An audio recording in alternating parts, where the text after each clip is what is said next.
Good afternoon, ladies and gentlemen. A very warm welcome to you all to the webinar on Discovering and Realizing New Opportunities in Asia, organized by the Hong Kong Trade Development Council and co-organized by the British Chamber of Commerce in Hong Kong. This webinar aims to update the latest development in Hong Kong and examines Hong Kong's unique role as a multi-faceted which European businesses can leverage to capture new business opportunities in the dynamic Asian market. First, I would like to introduce myself. My name is Vinci, the MC for today's webinar. Before we officially start, a gentle reminder to all our online audiences, you're very welcome to raise questions to our speakers through the Q&A box at the bottom right-hand corner on the live streaming screen. To kickstart today's program, may we first invite Dr. Peter Lam, Chairman of the Hong Kong Trade Development Council, onto the stage to deliver his opening remarks for us. Dr. Lam, please.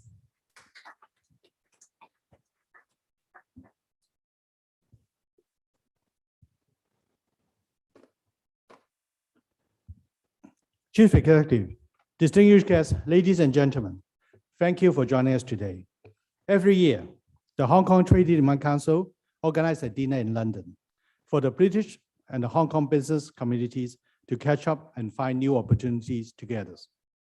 As international travel is still affected by the pandemic, we have designed to use a webinar to take our gathering to the virtual world. Although we cannot meet in person, the online format can enable more people from around the UK and the world to join us. The theme of our webinar today is Discovering and Realizing New Opportunities in Asia. Here, I would like to highlight the word new and Asia. I think many of you are familiar with the Hong Kong role as the two-way platform for the world to connect with mainland China and Asia. From finance, trade, and commerce to tourism and education, there are many areas in which British and the Hong Kong companies have worked together and found success. Indeed, last year, 2020, Hong Kong was the UK's 12th largest trading partner in the world and the second largest in Asia after mainland China. Over US $6 billion of trade between the UK and mainland China is routed through Hong Kong. This is all the more remarkable because both the UK and the Hong Kong has each gone through some major challenges in the past few years. In addition, we have to tackle ongoing global issues such as geopolitical tensions, the pandemic, and the climate change. Faced with these challenges, how should we plan for the future? Why I don't have a crystal ball, but I will urge you to look to Asia for growth. Why China is the second biggest economy in the world and the largest in Asia. Its economic activities is fueling growth across the ASEAN nations and East Asia. To explore the region's diverse market, you can use Hong Kong as an ideal base by taking advantage of our strong fundamentals. As a global hub in finance, trade, and logistics, our city has a long history of supporting international companies.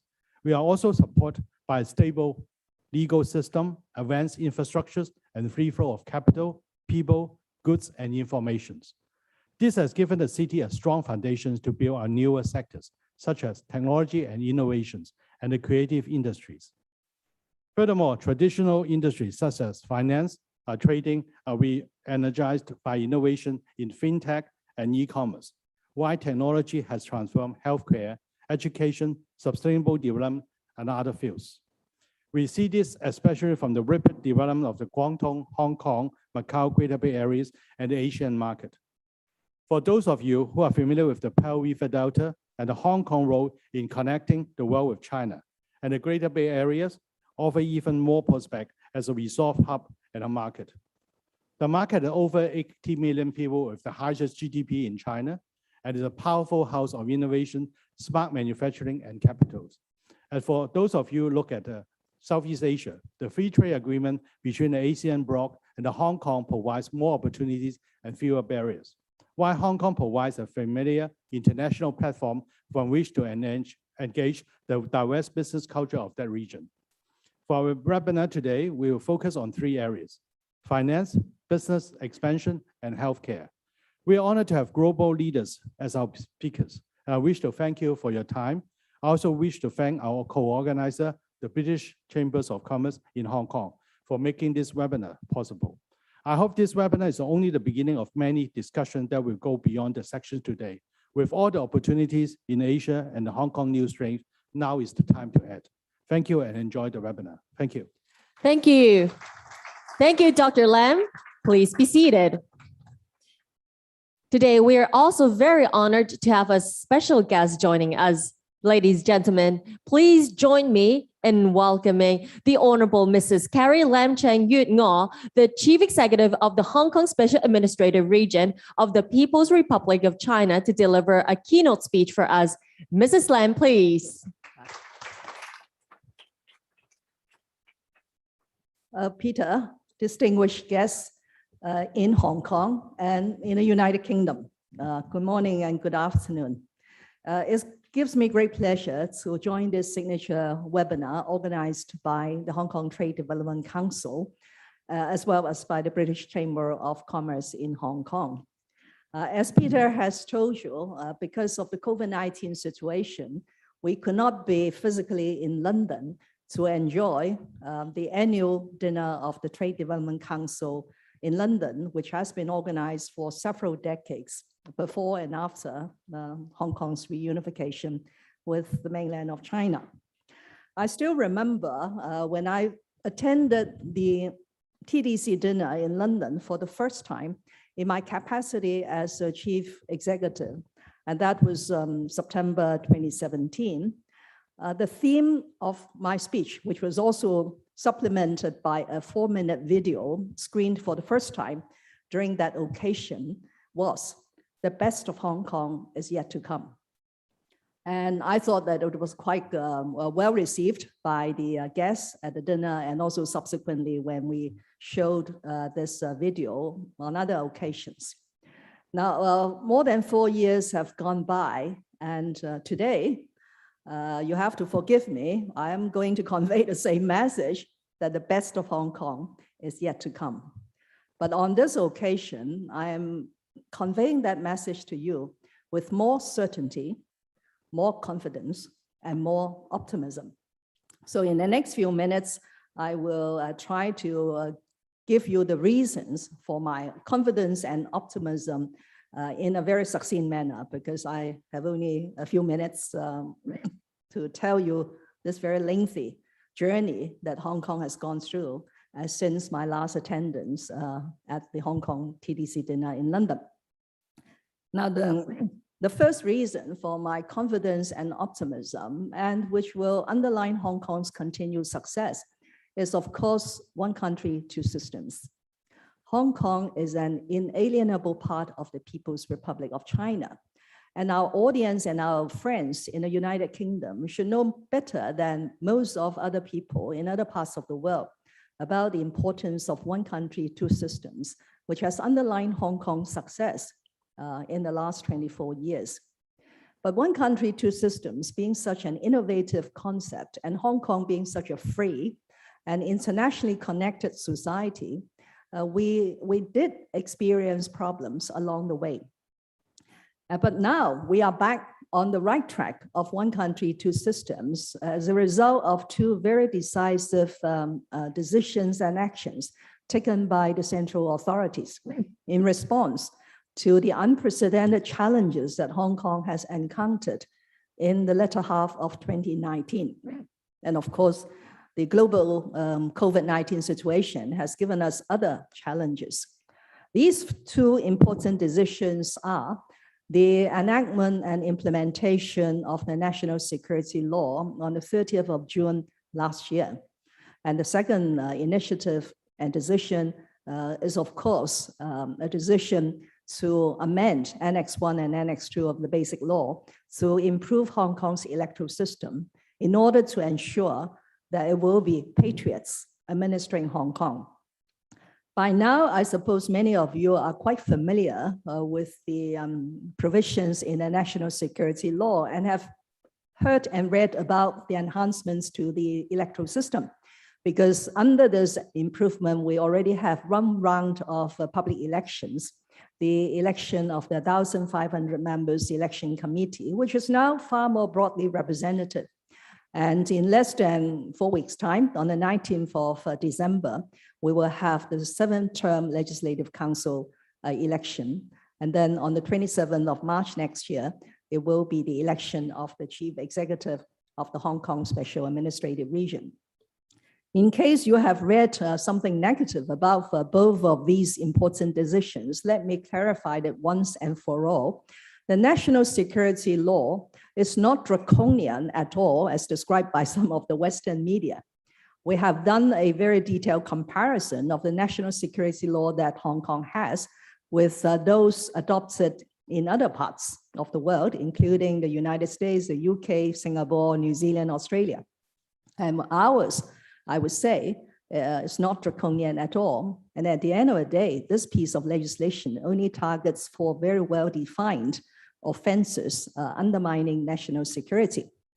And now that we have implemented this law in Hong Kong by the Hong Kong authorities, the investigation is done by the Hong Kong police, prosecution by the Hong Kong Department of Justice, and trial by the Hong Kong courts. After almost 1.5 years, it is for all to see that the national security law has not stifled any rights and freedoms of individuals in Hong Kong. Quite on the contrary, it has protected and safeguarded the rights and freedoms of the great majority of the Hong Kong people, so that they now feel at ease and very safe to go out, to travel on the mass transit railway, and also to speak their mind about the issues that they have a particular view. Indeed, under the national security law, Article 4 specifically provides for the safeguarding of human rights and freedoms as enshrined in our Bill of Rights Ordinance and also in the international covenants as applied to Hong Kong. Now, coming to the improvements to the electoral system, the only purpose is to ensure that Hong Kong, being a part of China, is going to be administered by people who are patriotic to the nation.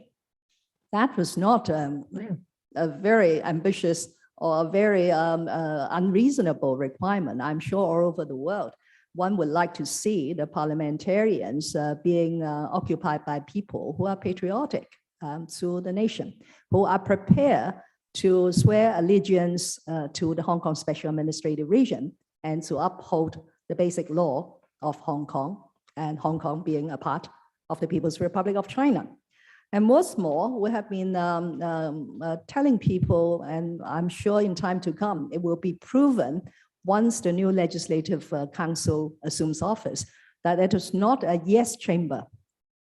We are not expecting the 90 members of a Legislative Council to be all sort of pro-government, that they will not object to any government policies or initiatives, that they will always vote yes whenever there's a government proposal. That will not be the case. I'm sure the 90 members coming from a broad-based electorate will make sure that they are serving the best interests of Hong Kong.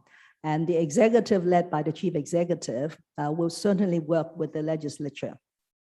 So that was the basis of my confidence and optimism. And that is where we could be now very certain that as Hong Kong moves forward, we'll continue to enjoy the benefits and privileges under one country, two system, because the paramount concept of one country is now being safeguarded. Hong Kong will no longer be a gaping hole for external forces or for the anti-China elements to undermine national security through all sorts of activities in Hong Kong. And we will have a reasonably sensible, pragmatic legislative council to work with the executive in order to take forward many of the policy priorities and the business improvements to business environment measures that we want to introduce. Now, the second reason for my optimism is, again, despite all the things that you have read and heard from the Western media, Hong Kong's traditional strengths and Hong Kong's core values have not been undermined. If any be, they have been strengthened, as I mentioned about law and order and safety and so on. Now, Hong Kong's strengths and core values, well, I know very well, you know very well, they are the rule of law, the independence of the judiciary, the freedoms and the rights, as well as our international connectivity and the robust regulatory regime in the financial systems and in other areas, which are not interfered by the government. So coming to the rule of law, again, to the UK audience, the best evidence lies in our continued privilege to have illustrious judges in the United Kingdom serving on the Court of Final Appeal. Next Monday, I'm going to administer the swearing-in ceremony of the Right Honorable Lord Hodge, who has accepted my appointment to sit on the Court of Final Appeal. Actually, his appointment took place after the national security law. So that's a very good evidence that Hong Kong's judicial system, I'm not saying that CFA judges are pro the Hong Kong ASEAN government, but they have confidence in the independence of our judicial system that will not be interfered by the government or by the Central People's Government. And hence they are willing to be associated with the Court of Final Appeal.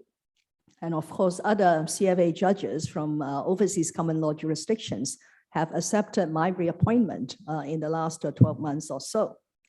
Now, talking about the financial system, because Hong Kong is a very important international financial system, but there's always room to enhance our role as an international financial system.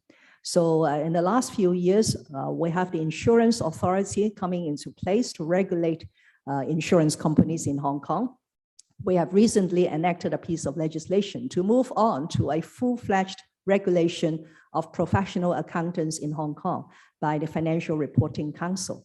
This will really put Hong Kong on par with international standards all over the world. Now, I can, of course, continue to quote you a lot of indicators which prove the point that I have made, that Hong Kong's competitive strengths have not been eroded. For example, we are still ranked as the world's freest economy by the Fraser Institute this year. We have regained the world's number 3 as a global financial center, which we have lost in the last 2 years.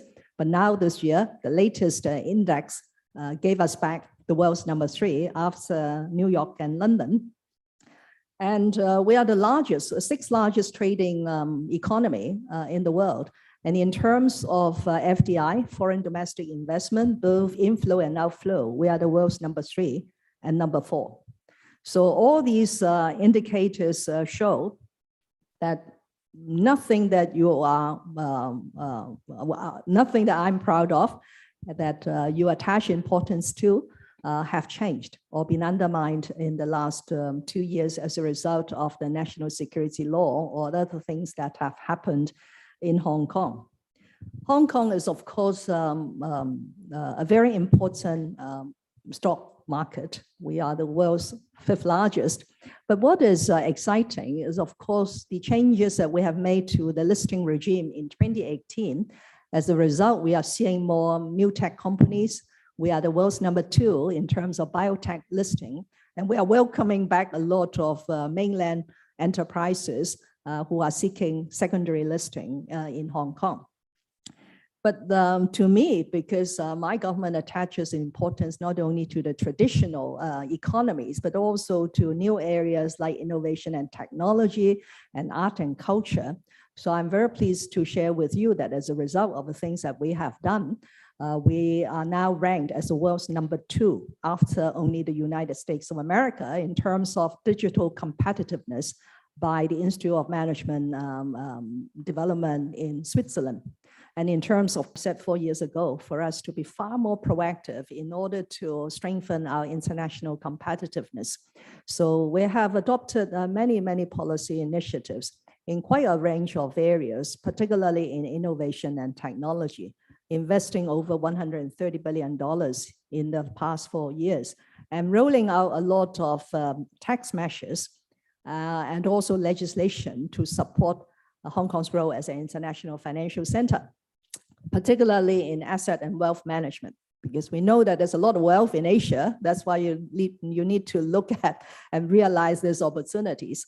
So year on year, 2020, we have seen a 20% increase in assets under management in Hong Kong. And of course, this is bound to grow with the launching of the Greater Bay Area Wealth Connect scheme in September this year. So that's where I want to end. On this occasion, 4 years and 2 months after my last attendance in the London TDC dinner, I'm still preaching the same thing, and that is the best of Hong Kong is yet to come. But on this occasion, Hong Kong's future is grounded in very solid foundation. And I welcome you all to come and discover and realize there's so many opportunities, new opportunities in Hong Kong. Thank you very much. Thank you. Thank you, Mrs. Lam. Please kindly remain on stage. And also, we would like to invite Mrs. Lam to proceed to the center stage to be seated for the upcoming Q&A section. Moderating this Q&A section, we are honored to have invited Mr. Peter Burnett, Chairman of the British Chamber of Commerce in Hong Kong. Now, all our online audiences, do remember, you're very welcome to raise questions to Mrs. Lam in this upcoming section, Q&A with Chief Executive Mrs. Lam, through the Q&A box in the live streaming screen. Without further ado, may we now pass the time to our moderator, Mr. Peter Burnett, please. So thank you very much. Thank you very much also to the HKTDC for hosting this event, but a special thank you also to the Chief Executive for joining us. This is, I think, the second occasion we've done something like this, Chief Executive. So hopefully I'm improving as we go along. What my job today is really to moderate, so I'm taking questions as they come in, and we've had a few questions that have come in ahead of time, actually. And it would be remiss of me not to start with a question on quarantine and border openings. I mean, what we've got obviously online in London is an audience which has an enormous affection for Hong Kong. Many of the people, as you will know, have lived here, worked here, have businesses here, and know Hong Kong very, very well. I mean, that's reflected honestly in the attendance at the HKTDC dinner. And they really want to come back. They really want to come and visit Hong Kong. But at the moment, the quarantine restrictions prevent that or restrict it to some extent. So my question, which is a sort of summary of a number of questions we've got here, is, are you at all concerned about the impact that this may be having on Hong Kong's long-term reputation as an international business center? I can fully understand the concern about the very stringent quarantine requirements adopted by Hong Kong. I have explained on many occasions, including personal explanations to the international chambers in Hong Kong, why we have to go for this very stringent approach. One is because the current very stable COVID-19 situation in Hong Kong is really hard-earned not only by the efforts of the Hong Kong ASEAN government, but by the people. You just look around at Hong Kong people are so disciplined in wearing masks and in avoiding social occasions at a time when we have not had a local case for quite some time. In fact, since early June to now, which is more than 5 months, we have only 3 local cases and so on. This is sterling result of COVID-19 control. But the second important point is because there's a lot of aspirations and need from the business and ordinary people to open up the border with the mainland, i.e. to travel quarantine-free into the mainland of China. I'm sure you know how closely related our businesses are with the mainland counterparts. So the overseas chambers are also having the same aspirations, because many of those who have chosen Hong Kong as their regional headquarters or base, they also want Hong Kong to be the gateway into the mainland China. So if they have an office in Hong Kong, but they can't go into the mainland, that defeats very much the capital's objective of having an office in Hong Kong. So what we have been doing in the last few months is to create the necessary conditions for achieving that objective first. That is quarantine-free travel into the mainland, and of course also to jack up the vaccination rate in Hong Kong, which is not good. After almost 9 months, is still not yet 70% for the first dose, and the third dose is now being administered. So yes, be patient with us. Once we are in a position to do so, we will. And of course, hopefully, I want the global situation to stabilize to an extent that we could recategorize the UK or other places to a lower category in terms of quarantine requirement. But unfortunately, I'm sure you know that Europe is now encountering another surge.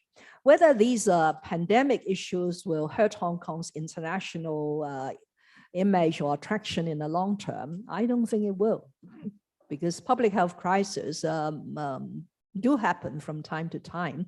And as I have just elaborated on Hong Kong strains are very wide-ranging, unless a business overlooks entirely China or even Asia, because Hong Kong is now a very good gateway into ASEAN, as Peter Lam has told you. So unless they have no interest whatsoever in this part of the world, otherwise I would say that Hong Kong is still a very attractive place to come and invest and work from. Thank you. Thank you for that. And thank you for that reassurance. I want to go on to a couple of other subjects, and I know we don't have a great deal of time, but funnily enough, there's very little in here on, very few questions coming in on financial services, which I suspect means that the next panel is going to cover that in comprehensive detail.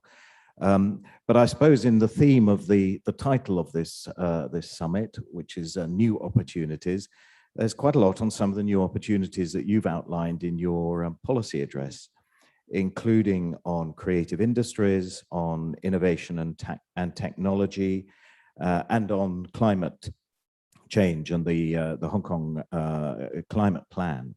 So maybe we can just start with innovation and technology, because that is clearly it's not new, but it's a massive expansion proposed with endowing the Hong Kong Science Park with many, many more hectares of development opportunity.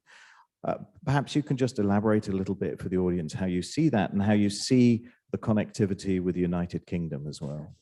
Well, I'll be very frank. 4.5 years ago, of course, I knew that the government has some ambitions for technology, but I wasn't so sure when I took office about innovation and technology. So I talked to a lot of people, and I kept on being told that actually Hong Kong has some strengths in innovation and technology, particularly in basic research, in our very good universities, in our international connectivity, in our rule of law, IP protection, and so on and so on. So I told myself that we should not fail this time, because I'm sure you remember that since 1997, different chief executives have tried to press ahead with innovation and technology. So I told myself we should not fail this time. So we invested heavily. We just don't think about money and kept on investing into innovation and technology. The figure I quoted was $130 billion over a 4-year period. And we even invest in terms of land being so much valuable in Hong Kong. So Peter, you remember in my policy address, I said that we will give another 88 hectares of land to the science park. We will give 2.5 hectares to Chinese University for more laboratories, and 4.5 hectares to Hong Kong University for more laboratories. And the biggest investment in land is, of course, this 240 hectares in the northern metropolis, comprising the Lok Ma Chau Loop, which is going to be our second science park, and an area called Sun Tin Technopole of about 150 hectares of land. But this time, the land will be used not only for research and laboratories. For the first time, we will take a very proactive approach in allocating land for advanced manufacturing. So next week, I'm going to have a webinar like this with the important pharmaceutical companies all over the world to tell them what they could expect if they want to develop life sciences, medical diagnostic appliances, or even drugs and vaccines in Hong Kong. land will be available, and they will not be required to bid land amongst the other developers, because the land will be designated for advanced manufacturing, just like the land in the industrial park. So that's a thing. And amongst the various technology, TDC was very spot on. They knew very well, of course I knew very well, that biotech, life sciences are our strength, because we have very good medical schools. We have very high concentration of medical data in one institution called the Hospital Authority. We have very renowned professors who are really top-notch in their research. So in the Northern Metropolis, we will create what we call a life science health tech hub. And to pave the way for all these exciting things to happen in Hong Kong on life sciences, I thank Hong Kong TDC for organizing the inaugural Global Health Asia Summit next week. So I hope that more people will join us in this journey to explore and research and develop life sciences, which will benefit humankind. Yes, and just a quick plug for the British Chamber as well. We held a digital healthcare summit last week. Actually, that follows on from your recommendation to us of a couple of years ago when we were talking about the Greater Bay Area. And I do see a lot of opportunity for cooperation in healthcare and in innovation. And there are some really great companies in the science park now emerging. And when the borders open and people can come, I really encourage them to go and have a look. Very quickly, because we've only got a few minutes more, the other industry I want to focus on is creative industries. Yes. Again, another very exciting area of new development in Hong Kong with the opening last week of M+, and that wonderful development of West Kowloon Cultural District Authority. And again, I do think that that's another area where UK businesses can and UK talent can make a contribution. It's not just West Kowloon, of course, it's other areas as well around Hong Kong. So how do you see that?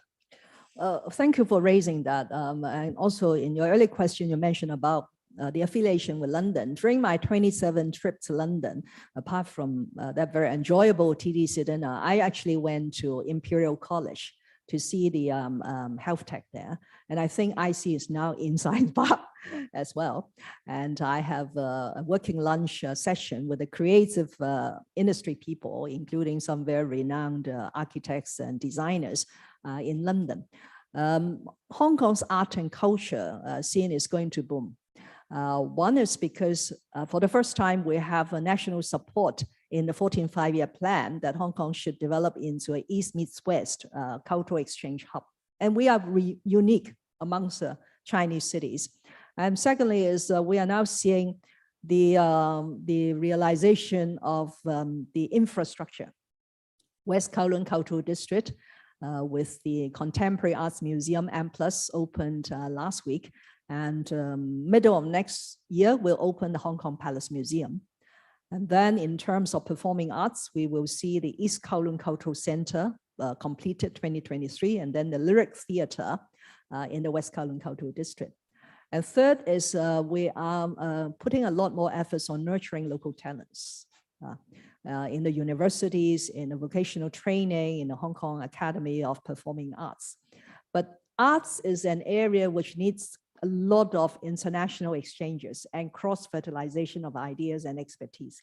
So I do very much welcome the UK community through the British Council, which has a mission to promote British arts and culture and design all over the world, to collaborate with us in the many opportunities that will be provided by the things that I've just mentioned. Thank you very much, and I do urge when people are allowed here can get in to go and come and visit. You keep on harping on that theme. I'm afraid, Chief Executive, I am. But I'm doing it because there are really huge opportunities, and people really want to come and see them, I think, and that's another example of it. The West Kowloon Cultural District Authority and the facilities there are amazing, and we should do all that we can to promote them. I think our time is up. I'm getting timeout messages from people in the audience. So just on behalf of, if I can, on behalf of the HKTDC, and of course the British Chamber. Thank you very, very Not at much all. for your time and for your comprehensive answers to these questions. Thank you very much. Looking forward to seeing my UK friends very soon. Thank you. Thank you. Thank you. A big round of applause once again to Mrs. Lim and also Mr. Burnett for hosting such a wonderful section for us. Please be seated. Here wraps up our opening and keynote section. And upcoming, we're going to have 3 thematic sections, namely capitalizing on new opportunities of the financial sector in Asia, the future is now, expanding your business in Asia, and winning the healthcare sector in Asia. We would now like to commence our first thematic section, capitalizing on new opportunities of the financial sector in Asia. Once again, to all our online audience, remember, direct your questions to our panelists at the Q&A box on the live streaming screen. We are very delighted today to have Mr. KC Kwok, Chief Executive Officer of Hong Kong Academy of Finance, to moderate the section for us. Without further ado, let me pass the floor to Mr. KC Kwok. Hello. Good morning if you are in the UK or in Europe, and good evening if you're in Hong Kong. Welcome to this second session of this Hong Kong TDC Hong Kong Signature Webinar UK. Today we have a very distinguished panel of speakers. Let me introduce them just very briefly. First of all, we have Sir Douglas Flint, Chairman of Aberdeen PLC. Hello, Sir Douglas. Hello. Secondly, we have Mr. Christopher Hui. Chris is the Secretary for Financial Services and the Treasury of the Hong Kong SAR government. Hello, Chris. Hi, everyone, wherever you are. Next, we have Mr. David Liao. David is the Co-Chief Executive Asia Pacific of HSBC. Hello, David. Good morning, good afternoon. We also have Ms. Kim Si Lim. Kim is the Regional Director for the East Asia and the Pacific of IFC. Hello, Kim. Hello, everyone. Finally, we have Mr. Bill Winters, the Group Chief Executive of Standard Chartered. Hello, Bill. Hello, everyone. Thank you. Well, many thanks to all of you for taking the time to share with us your thoughts and insights. First of all, let me start with the general business situation in Hong Kong. Mrs. Carrie Lam has made some reference to those issues that Hong Kong has encountered in the last 2.5 years or so. Well, she highlighted a number of challenges that Hong Kong has gone through. And I think in general, we are going through all these challenges in pretty good light. But insofar as the financial services sector is concerned, I think it is also important to highlight some of these indicators, such as the exchange rate of the Hong Kong dollar, which has remained extremely stable. Actually, it's stronger than the linked rate of 7.8 against the US dollar. Overall, funds are still flowing into Hong Kong net, with the result that Hong Kong's foreign exchange reserves are reaching new record highs, almost continuously. But I think it would also be useful to ask some of our panel members to tell us briefly what their actual experiences were in the past, and how do you see your customers doing, your businesses doing, so on and so forth. Shall we start with Sir Douglas?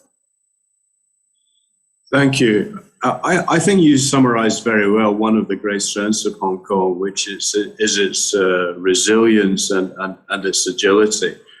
I think there have been many commentators in the last couple of years who have suggested that Hong Kong could begin to decline, and yet there's no evidence of that.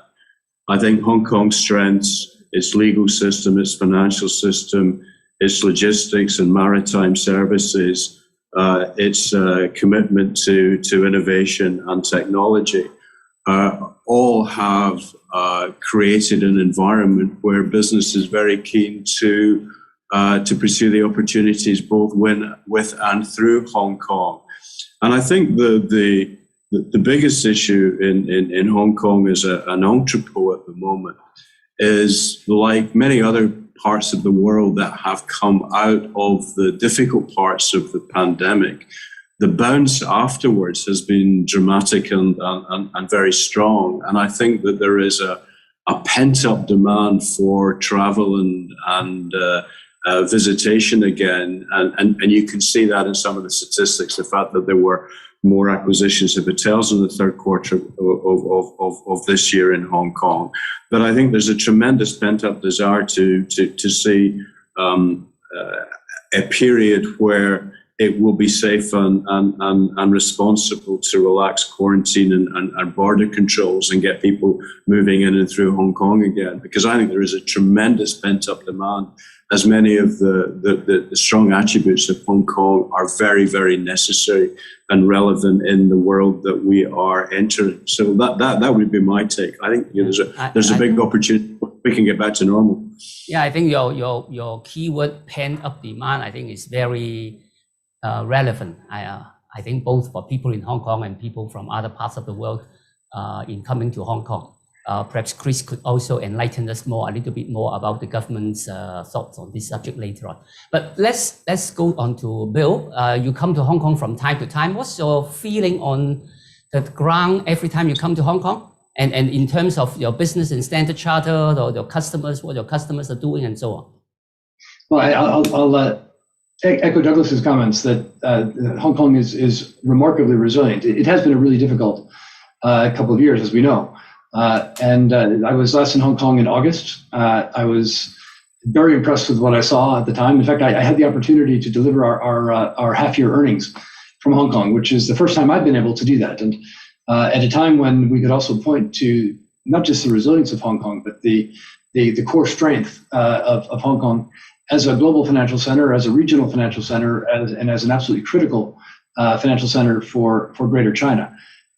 So that has always been the case. Certainly my experience of working in and visiting Hong Kong, which I guess goes back the better part of 40 years, that's always been the case. Hong Kong has received hits from time to time, as we all have, and always bounces back. But I'm encouraged by some of the concrete signs that we see on the ground.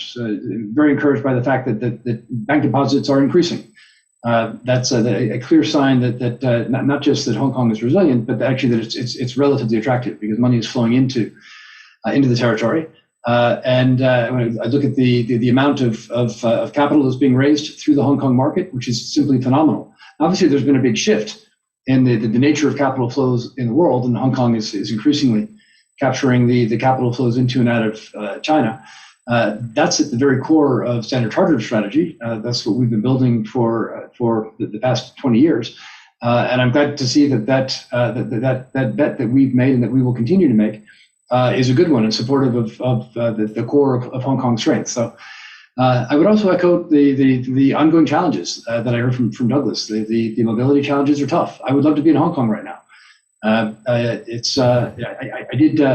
I don't know whether I was the first or the second person to make it on the quarantine exemption in August. It's obviously subsequently closed. I understand why. But the sooner we can get to the point where Hong Kong can continue to capitalize on the great strength that in part comes from the ability for human beings to convene. So I'm very sorry not to be sitting there with you in the room. But I know I will be there soon in that room or others.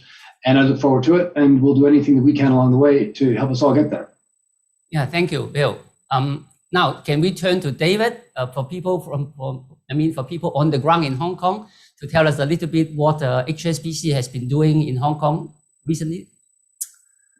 Well, I think the story for Hong Kong is still very compelling and significant as an international financial center and a hub in Asia. I think Kerry just now spoke a lot about the COVID impact and the hindrance in terms of traveling, international travel, as well as crossing the border to China. We need to work through that. We're working, amongst our staffs in terms of maintaining the well-being of the expats as well as the local. But as Bill and Douglas mentioned, it's a very, very resilient market. We are still seeing quite a resilient growth in the business. Domestic demand in wealth and insurance has been strong. But don't forget, this Hong Kong isn't about 7.5 million people. Hong Kong is an international city that receives 40 million people in and out from China, as well as international travel. So we're really looking at a COVID baseline with a lot of growth potential. It's, I think Kerry mentioned about the strength of the FDI as capital isn't affected by the COVID. It's still the strongest and the most prominent offshore renminbi center. The IPO market is vibrant. It's just really ranking behind NASDAQ. And what's more is the significance of Hong Kong being a conduit of capital flow into and out of China. We know global investors remains to be net short into the enormous capital markets in China that we can benefit in driving and facilitating into. Likewise, the savings in China that through various connect mechanisms needs to come out and look at good business and good investments to look into, and Hong Kong remains the best place to do that. So a lot to play for, but at the moment, in the short term, we need to find the right way to clear out the hindrance of COVID, and so it becomes the open and international city that it is. Yeah, thank you, David. I think your point about Hong Kong being the center of a big region is important. On this particular point, can I ask Kim to give us a very short description of what she feels? I mean, your work in the IFC covers the region as a whole. How do you see the region developing and what Hong Kong's role is in facilitating all this? Yeah, I think in the region, this is still going to be the region of interest to investors, right? This is still going to be the fastest growing region globally. We are expecting a GDP growth of about 6.5% this year and then 5% next year. That's the fastest in any region around the world. And Hong Kong being at the center of everything, as we heard from my fellow panelists, is going to benefit from that. So I think the prospects are looking good. We've seen that trade has already rebounded and that on the mainland, and that has benefited Hong Kong. Several other sectors, mostly service related and tourism related, for reasons already mentioned, border closures and travel restrictions and so on, is still impacting Hong Kong, and Hong Kong is still at pre-pandemic levels in that regard. Elsewhere in the region, I think it's a similar story. The countries that are more reliant on services and tourism, for instance, Thailand, we're only expecting a very low growth of about 1%. And on the other extreme, it's the Pacific Islands, which are very, very reliant on tourism. We're going to see a contraction of about 6%. So I think the region, the recovery and the pace of recovery in the region is going to be quite uneven, depending on whether the country is reliant on tourism, how exposed is that country to the global trade, supply chain disruptions, inflation, and so on. But overall, we're very optimistic. We think this is a very exciting region, and I think the prospects for Hong Kong are very good. Well, that's very encouraging. Many thanks, Kim. At this point, can I ask Chris to look at, after listening to all these views from businesses on the ground, what the government is thinking about and what the government is going to do to facilitate the development of financial services in Hong Kong? I think I very much share the optimism and also the opportunities highlighted by the panelists regarding Hong Kong. Because after all, despite COVID, which is a global phenomenon, I think all the figures and also facts tell a very strong and compelling story, Hong Kong being still a very robust financial center. And in this context, I think definitely over the short term, as highlighted, we are working diligently on opening up our boundary with the mainland. And we see that as important and critical, taking into account our connectivity with the Chinese mainland. And if you look at, like, for example, right now, our Connect programs, as highlighted by David just now, going up north in terms of international money going through Hong Kong to invest in the Shenzhen and Shanghai stock market. Basically, we have seen right now a daily turnover of around $120 billion. And what it represents basically is around 35% increase year on year. If you talk about the other direction, which is about domestic mainland money coming out of Hong Kong to invest in our equity market, it is around daily turnover of $47 billion, and it represents more than 90% increase over the same period. So what these figures illustrate is the continued relevance and also robustness as Hong Kong as a conduit, attracting international money, trying to seek China exposure through Hong Kong. At the same time, domestic mainland wealth trying to seek international exposure through Hong Kong. And riding on these trends, we are building more connectivities with the mainland. First of all, apart from the Stock Connect, we already have the northbound and southbound Bond Connect, which is basically linking up the institutions cross-boundary. And another Connect program, which is just launched and also relate to the theme of today's panel, is the GBA, Greater Bay Area Pilot Scheme, focusing on the Wealth Management Connect. And this Connect program distinguishes itself from previous Stock and also Bond Connect programs. Instead, it's about individuals. It's about individual wealth channeled through this system, try to invest cross-boundary in the bank's products in the other jurisdiction. Just to give a sense of the importance of this program. Right now, if you talk about Greater Bay Area, it takes up around like 5% of the population of the country, but it creates actually 12 to 13% of the country's GDP. So you look at this part of the population, it's highly productive in terms of wealth. At the same time, if you take a closer look in terms of the concentration of wealth, around 1/5 to 1/6 of the country's high net worth individuals are actually found in this part of the world. So it makes a lot of sense for us to grow our role as a wealth management and also asset management sector in that sense. And apart from asset and wealth management, as I highlighted, I think another key theme, which also comes out from COVID, is the importance of risk management. Because if you look at like climate risk, and also right now we just have the COP26 concluded, all these point to the need globally for us to look at really risks which are deemed to be improbable before, but now actually very close to our hearts and affecting everybody's lives on a daily basis. So on that front, we are exerting various efforts to grow our risk management business. And of course, first and foremost is the insurance business. And just recently, we welcomed the first issuance of the insurance-linked securities here in Hong Kong. And the issuance of the securities is first of all backed up by law. At the same time, what we see is there's a tremendous interest for issuers, in particular in the insurance sector, to issue such products here in Hong Kong, try to hedge against the climate risk or catastrophe risk that they undertake when they do various types of projects in different parts of the world, including the Belt and Road and also GBA. So all these issues or all these business opportunities will definitely mean more business to all of you. And we look forward to collaborating with the UK and also European communities over there to see how we can actually discover and realize them as highlighted by the theme of this panel. Yeah, thank you. Thank you, Chris.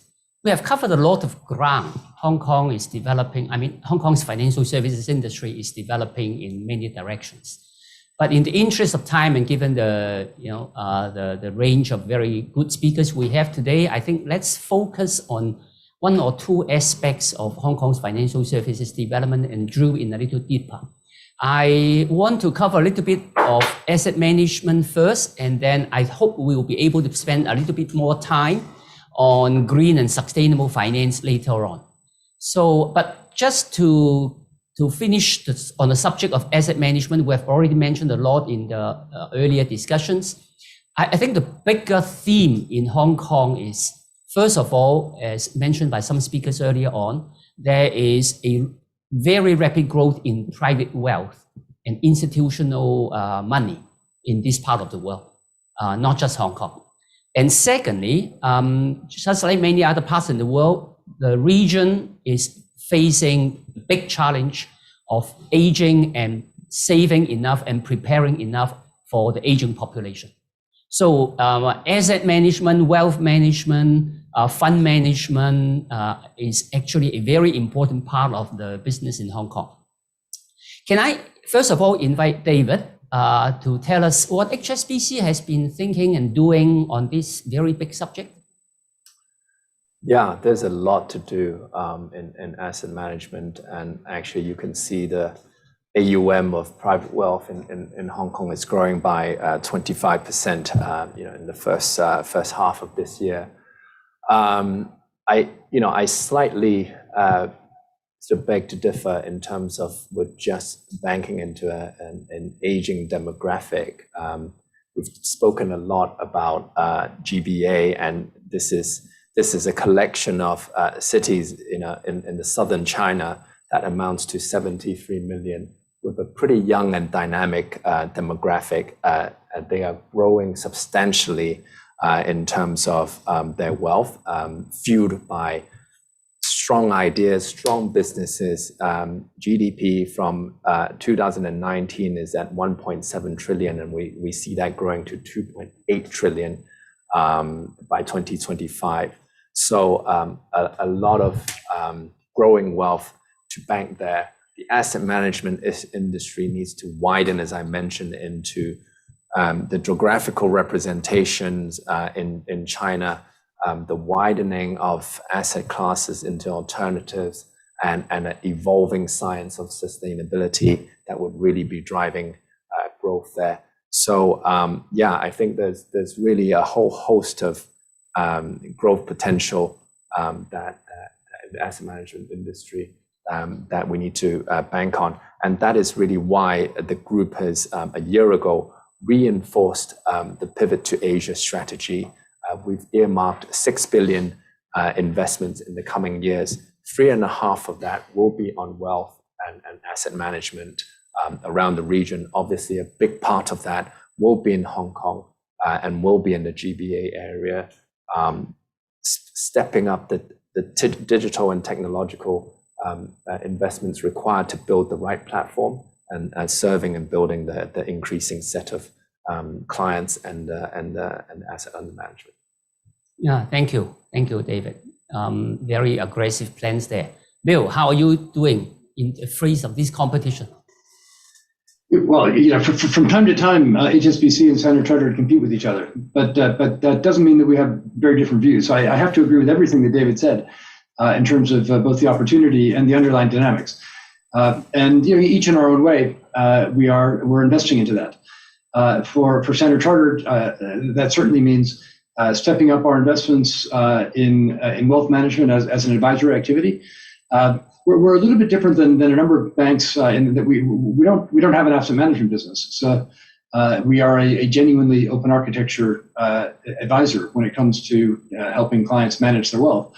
The opportunity to extend the competence that we've built up in Hong Kong over decades into China, something we've been investing in very actively for the past 15 years, I think with a good, strong position, and then obviously taking advantage of Wealth Connect to form those connections between the strong business we have in Hong Kong, the strong business we have in China, and then forming, as the name suggests, a very strong connection. Is one of the biggest opportunities we see in the bank, and will be one of our very largest investments that we make. And the investment will take all forms. I mean, we're investing heavily in called the conventional business model of wealth advisors and relationship managers. But we're also investing heavily in the digital delivery of those products. So we've been offering investment advice or investment perspective on the mainland for the past 7 or 8 years, almost entirely through digital channels. And while the opportunity for many mainland investors has been limited until recently, that clearly is increasing with the opening up of Wealth Connect. And thankfully, we've been building a trusted brand in the mainland, which I think we enjoy in Hong Kong as well. So we'll be investing through relationship managers and advisors. We'll be investing through our digital channels, and we'll be complementing that along the way with developing some of what for us and what we think in the market is some pretty leading technology and leading customer proposition. So I'm sure all of you on this panel are sitting on a Mox card right now.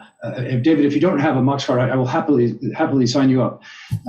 It's a good digital bank. In fact, we got the award last week as the best digital bank in Asia. It's something we're very proud of. It should be, because it's new and we've invested in it. We've added 175,000 customers. We've got $700 million of deposits just in our first few months. So this is something that we developed this in Hong Kong. We'll be rolling it out in other markets around the region. Next stop, Singapore. And but we start in Hong Kong because one, our customers in Hong Kong are very demanding. Two, we see it as an extremely vibrant economy and one that is receptive to some of the new ideas that we think we can put together. And three, to the extent that something works in Hong Kong, finding the way to connect that through to the mainland, a fundamentally different digital economy as we understand, but with the expectation that that will converge over time, is just a top priority for us. So I think as is the case for all of us, we feel that Hong Kong starts in a super strong place, and we're very happy to continue to invest in that given the underlying strengths that we see. Yeah, thank you, Bill. Actually, digitalization, automation, technology, ways to be integrated in almost everything financial institutions are doing in Hong Kong these days. Sir Douglas, you were with HSBC before. Now that you are with Aberdeen, how do you look at Hong Kong now that you are with Aberdeen for a while now? Yes, well, we are an asset management and wealth business, and therefore we focus very much on both sides of the equation. Where is the wealth coming from? And there's no question that one of the largest sources of wealth in the coming decades is going to be Asia, and particularly around China, because of demographics and the requirement of building a pension system. But the other aspect, which maybe I'll touch on to complement what my colleagues have said, is where's the money going to go? And I think that one of the outcomes of COP26 and all the discussions that went around it was the clarity among everyone who was there that a huge tens of trillions of dollars need to be spent on upgrading infrastructure if we're going to have the transition to a lower carbon future. And a huge proportion of that is going to have to be allocated into Asia, because there's a lot of catch up to do, and there's a great need to decarbonize power generation and distribution and so on. And therefore, I think there's huge interest in Western investors, institutional and retail, in being part of the funding of that solution. So it's not just a question of accessing the wealth of our customers in Asia, and we're very excited about the Greater Bay Area, but it's about seeking out and being able to distribute to clients all over the world the quality infrastructure, scientific innovation projects that are going to be necessary for the transition.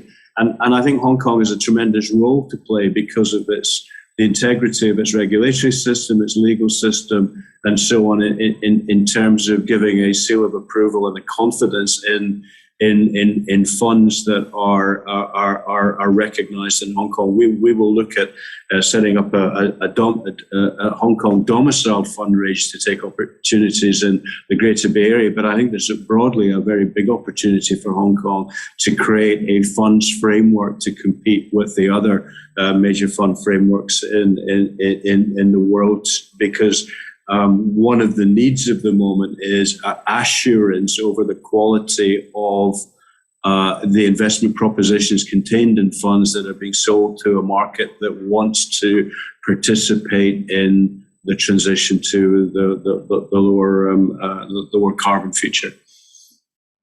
Well, that's great. I think this point about green finance actually leads naturally to our next subject, green and sustainable finance. We had COP26 just finished a few days ago, and there have been a lot of debate whether this is a success, whether it's half full or half empty, all these kind of arguments, whether governments have committed enough or not. But I think in the business world, there is clearly a much faster momentum for businesses to realize that net zero is going to be a change in paradigm, something you must address, something you have to think a lot more seriously. It is not just a compliance issue, it's going to be a business strategy issue, it's going to be a business risk issue. And after G-Vance promising $130 trillion US, I think there are going to be a lot more important and very significant developments in the coming years. Of course, Hong Kong is a small city, as some speakers have mentioned, but Hong Kong plays a very important role in mobilizing the funds to green the Asia-Pacific region.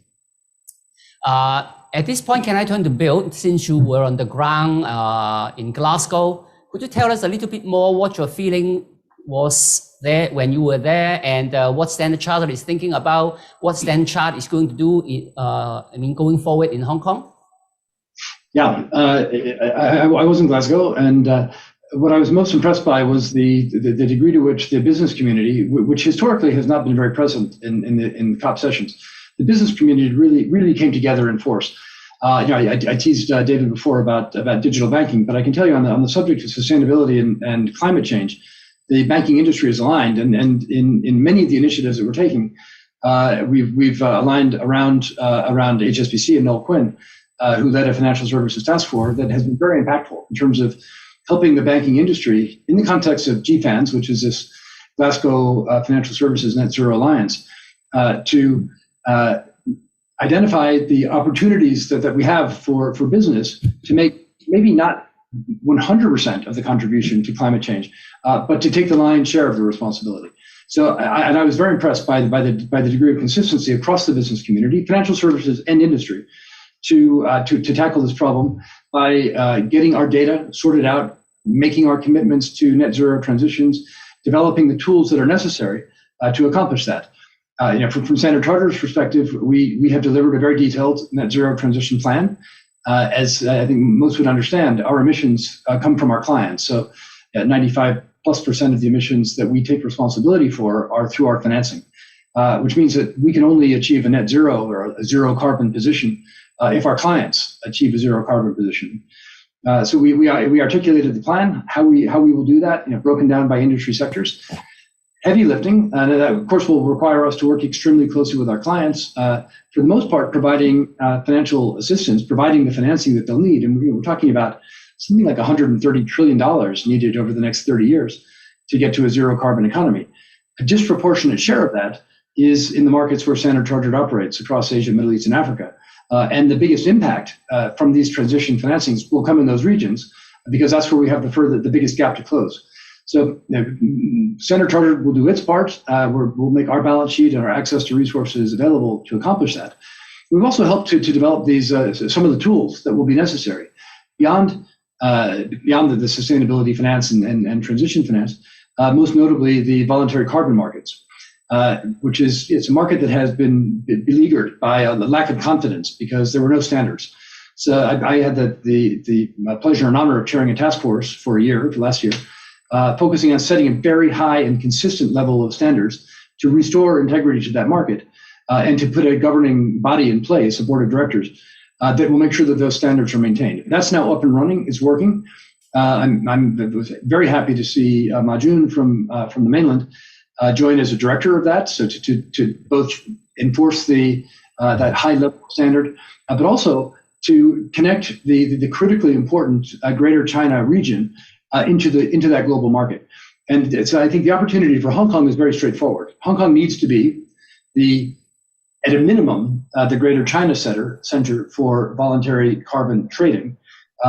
And once you've established that position in Hong Kong, there's no reason that doesn't extend to being one of the key hubs globally. So that's Standard Chartered's mission for Hong Kong. I believe that's Hong Kong's mission for Hong Kong as well. And I really had the great pleasure of meeting with everybody from the SFC and the HKMA, HKX, when I was with you in August, to talk about exactly how we can do that. And I think there's a super opportunity for Hong Kong to both contribute to the fight against climate change, but also to position Hong Kong, as it always is, as a center for creative thinking, innovation, and really difficult problem solving. Yeah, thank you very much, Bill. Actually, it's interesting that you mentioned Ma Jun from mainland China.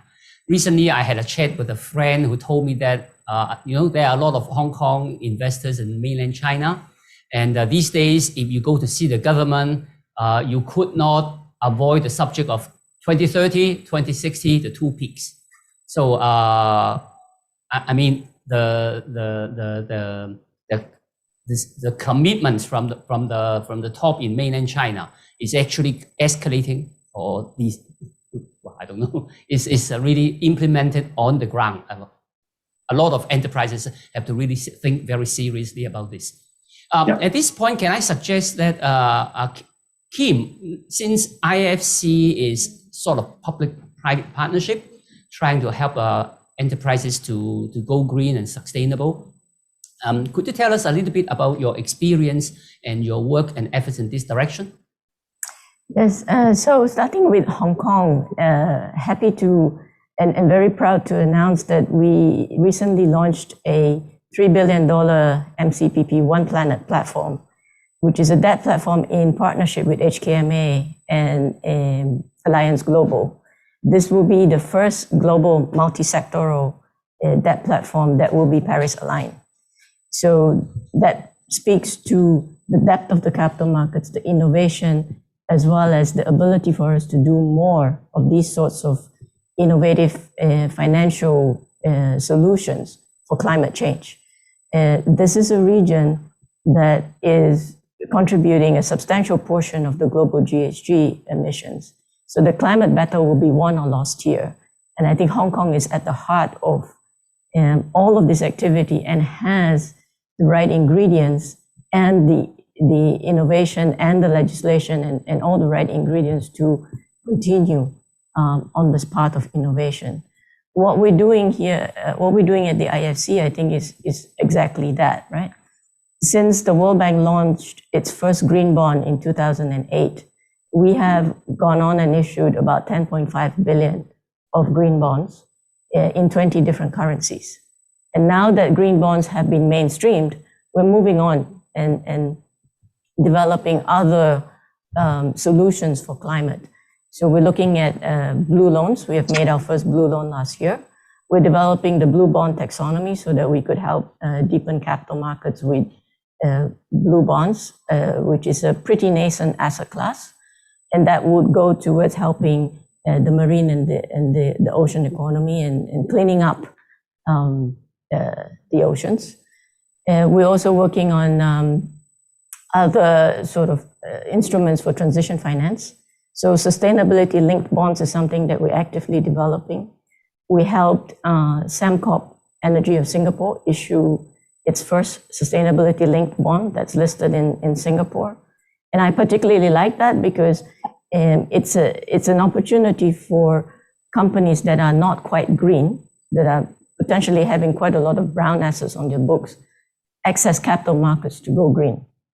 And we're also looking at transition finance instruments to help with the energy transition, because we know just addressing climate change with green bonds is not going to get us to net zero by 2050.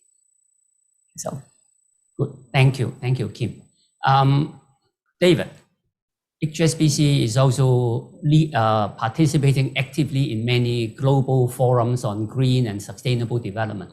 So what are you doing in Hong Kong to promote that cause? Well, first of all, I have to say, my boss Noah and Bill is having enviable time together at COP26, working very hard on the common agenda. I agree with Bill entirely that, Casey, you mentioned a competition, but largely I think in sustainability, we're driving the same goal. I'm still looking forward to the Mox card, and Bill, if you give me the mobile number, I'll connect you to pay me straight away.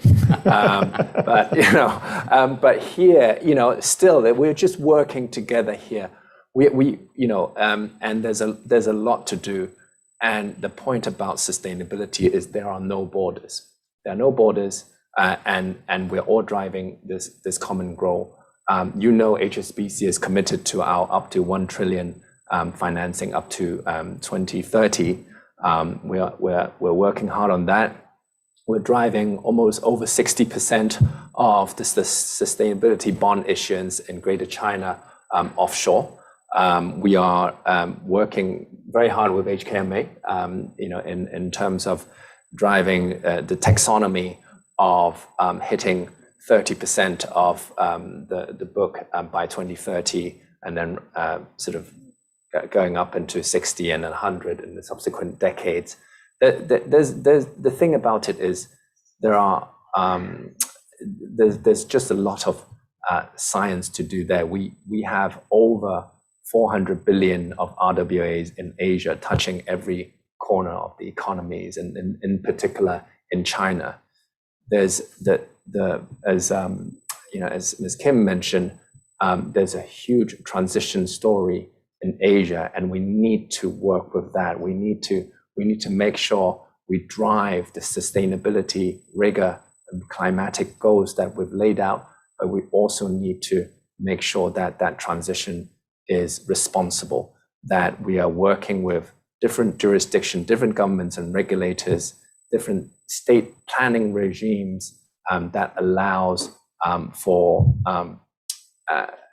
that we're relevant in their transition journey and not just exiting the pollutive part and the carbon emissions. There are many very good companies in China, in India, that is embarking on quite a sizable transition journey. Hong Kong is a very special place. It's got, we discussed before, it's got a phenomenally robust financial system, legal environment. It's Bill mentioned it's got a very strong sort of trading platform and exchange. It's ripe to express financially the transition journey, and so we're working with HMA in building that environment, and I think HSBC has a strong role to play. Thank you, David.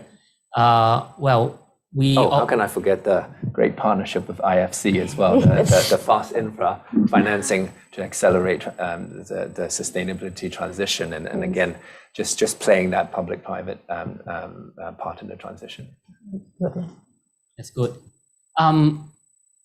Frankly, we all know that when it comes to green financing, there are still a lot of work to be done. David mentioned earlier on taxonomy, standards and so on. I think there remains a lot of work to be done. And then there were some references to carbon markets, carbon pricing. I think that is also a very important subject. But in any case, even if all these technical standards and markets and policies could not come on board as quickly as many people wished, I think the private sector, companies and banks and so on, I think they would just go ahead because investors are acting and the market is pushing everybody forward. So at this particular point, can I ask Chris to tell us what's the government's stance in all these things? I mean, all these developments. Sir Douglas mentioned earlier on that perhaps the Hong Kong government should think about a fund framework to facilitate all these developments. So what's the government's stand and the policies going forward? I think it's quite interesting for me to listen to the discussion just now. It seems like the bankers start to talk like politicians, talk about common destiny and also green. And we are very much on the same agenda, because if you look at what we have done in terms of trying to foster the sustainability finance ecosystem here in Hong Kong, we are exerting ourselves through various fronts. Number one is definitely market creation and facilitation. And just now we talk about carbon trading. We are also looking into the possibility of leveraging our advantages and also our infrastructure to have a carbon trading platform here in Hong Kong.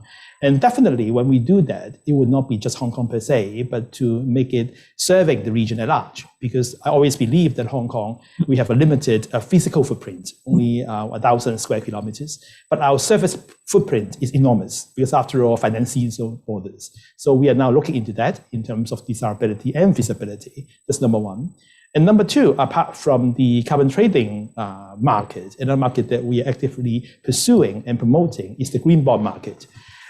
So far, the government has issued $3.5 billion of green bonds, and it was 5 times oversubscribed. And also at the same time, it attracted 1/5 European investors and 1/5 American investors. And just today, we just priced a euro-dollar green bonds. And also we are pursuing our plans to have the retail green bonds for our community. So this is something we'll continue to do on the public sector side. At the same time, we want to use fiscal means to boost more green bond issuance in the private sector. And that's why we have a subsidy program in place to encourage issuers to issue green bonds in Hong Kong using our financial services and professional services. And what we have observed now is that it's not just green bonds, which are relating to particular green projects insofar as the green process is concerned.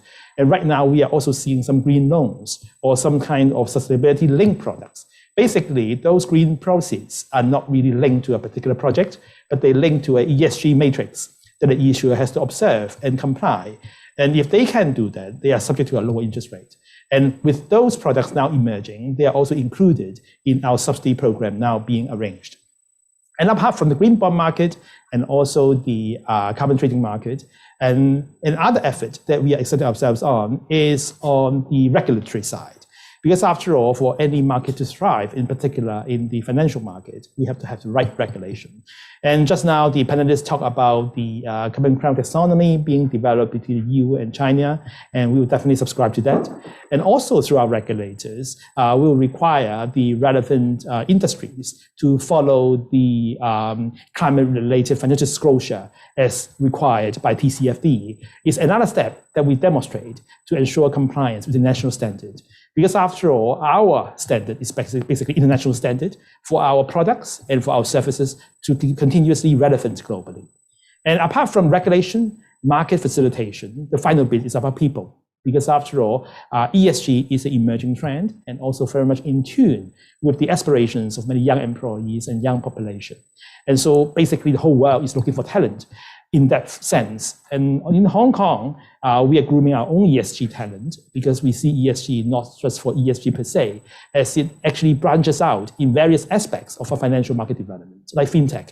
We now see green tech in many of our fintech companies, and also many family offices, for example, are now looking for green investment opportunities. And we are basically trying to draw more family offices to set up in Hong Kong. We are also trying to have tax arrangement in place to facilitate their setup here.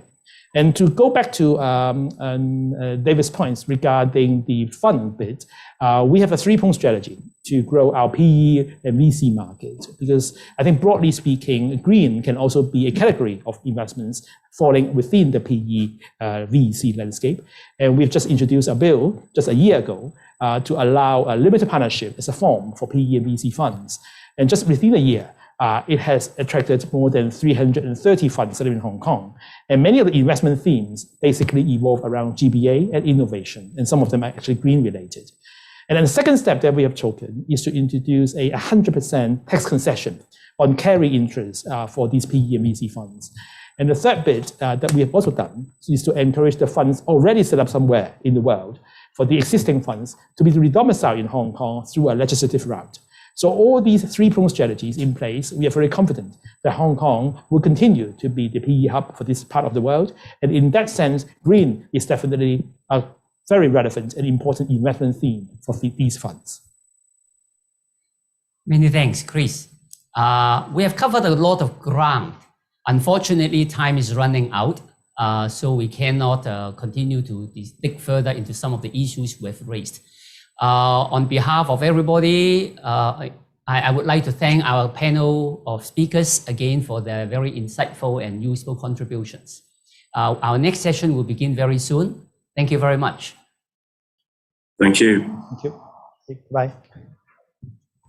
See you. Thank you. Yeah, Doug. Thank you so much to our moderator, Mr. Kwok, and also our panelist, Secretary Hui, Sir Douglas Flint, Mr. David Liao, Ms. Kim Si Lim, and Mr. Bill Winters for such an insightful discussion. Thank you so much. The future is now, expanding your business in Asia. Once again, you're very welcome to raise questions to our panelists in the Q&A box on the live streaming screen.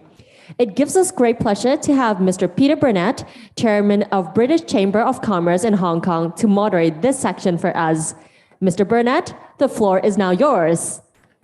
So thank you very much, Vinci, for that introduction. And this panel, as has been foretold, is going to examine how Hong Kong can act as a launch pad for business into the mainland of China and also more widely into ASEAN. The title of the panel is "The Future is Now." Now, my mother was an English teacher, and she would pull me up short for the grammar in that statement. The future is now, but I understand the point. The point is that there is an imperative for us to grasp, and I do think that what we're going to look at today are some of the interesting and really exciting developments that we're beginning to see come about in Hong Kong. You've just finished a section on financial services, and financial services is hardcore, established, growing still very rapidly in Hong Kong.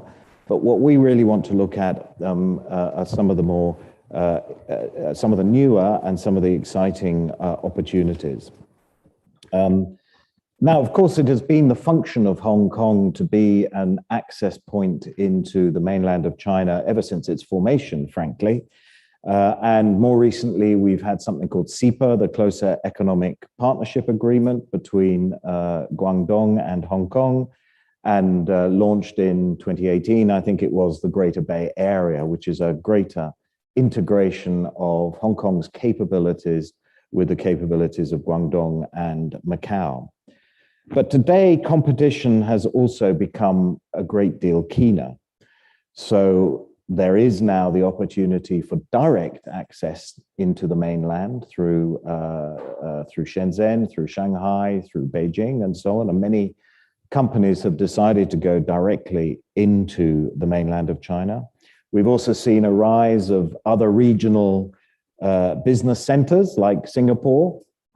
And today, of course, and we've discussed it, I think, on all of the panels, there are physical limitations in Hong Kong, which hopefully are only temporary, around the quarantine rules and border openings more generally. On the other hand, the GBA is a fantastic vision, and it is now moving forward from the vision and turning into some real practical measures. We've also got a number of free trade agreements negotiated around the region with ASEAN. Hong Kong is applying to become a member of RCEP, the Regional Cooperation and Economic Partnership. And we've got some really interesting new physical infrastructure like the Hong Kong-Macao Bridge, and of course the high-speed railway, which allows connections between Hong Kong and Shenzhen in 15 minutes and to Guangzhou in 45 minutes.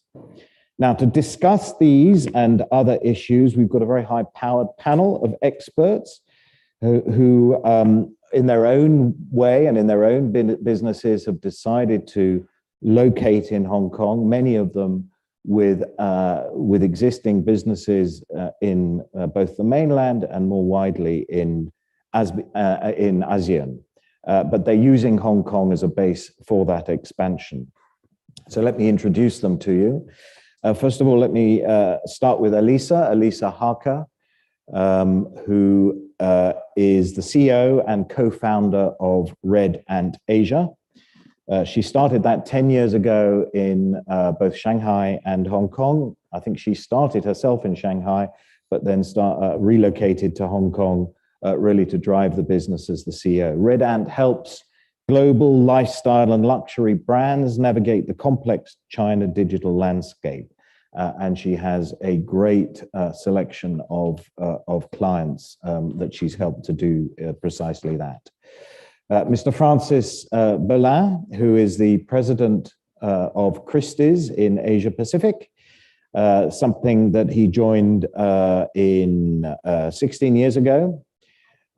Sorry, not in 2016 as the global managing, I'll get it right, as the global managing director of Asian art and world art. So your head office is in Hong Kong, but you have regional offices and you have client strategy teams all around Asia Pacific. And before you joined Christie's, you were a management consultant with McKinsey & Co. And Dr. YK Pang, who is the deputy managing director and chairman of Jardine Matheson Holdings, a group that he joined really at the start of his career in 1984. And he's worked in a variety of different positions with Jardine Pacific, with Jardine Motors, with Zhongfu, and also with Hong Kong Land, where he was the chief executive for a period of time. YK was born in Hong Kong, but he graduated from Nottingham University and has an MBA from Edinburgh and also an honorary, completed the Global Leadership Program at Harvard Business School. So that's our panel. And the themes we want to examine, and I've been through some of them today, is really how can what are the attractions of Hong Kong as a launch pad, and what are the opportunities in Hong Kong as we look forward beyond 2021? So all of you are engaged through Hong Kong in mainland businesses. And I'm going to start with a question which I'll apply to each of you, which is, how would you characterize the distinct qualities of Hong Kong which allow access to the mainland? And why have you chosen Hong Kong? And why do you continue to choose Hong Kong as the launch pad for your businesses more generally? Maybe we can start with Francis. Sure. Well, first, thank you very much for having me here today. Christie's has been operating since 1766, at more 250 years. We're headquartered in London. We've been in Hong Kong since 1986. And there's many reasons why we started to operate in Hong Kong 35 years ago, and where we are still here and we are investing. I think there's some of the very well-known advantages of Hong Kong as a trading hub. Of course, the geography, the tax regime, the regulations, the convertibility of the Hong Kong dollar, the rule of law. But for our business, we also seen in the past 35 years, we used to have auction actually in various cities in Asia, and we've seen gradually a concentration of all of our transactional activities into Hong Kong, with the exception of Shanghai, where we have since 2013 a license to operate auction, and we are the only international auction house to run auctions there. So there's a reason why we've made the decision in the past 35 years, and there's a reason why we are continuing to invest here. It's fundamentally that we find the environment has always been beneficial to our category, and I think continues to be beneficial. I would add to this art and culture being increasingly a focus of the government. Maybe we speak later about the West Kowloon cultural development, and we also see, of course, a lot of very wealthy collectors being stationed in Hong Kong, but Hong Kong is still a hub for us to serve all the wealthy collectors that we have across Asia Pacific, where we have 10 offices, with, of course, the headquarters being here, and by and large, the largest portion of our headcount.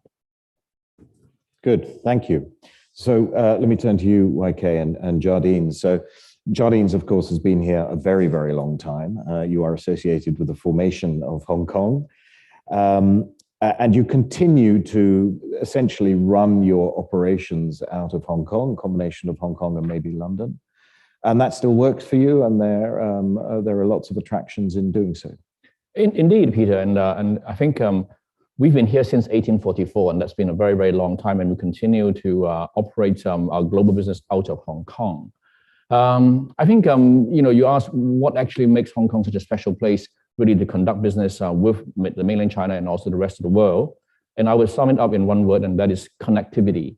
So the connectivity includes the geographical proximity of Hong Kong to half of the world's population. So if you draw a circle within a 5-hour flight radius from Hong Kong, basically you can reach more than half of the world's population. No other city, major international financial city can do that.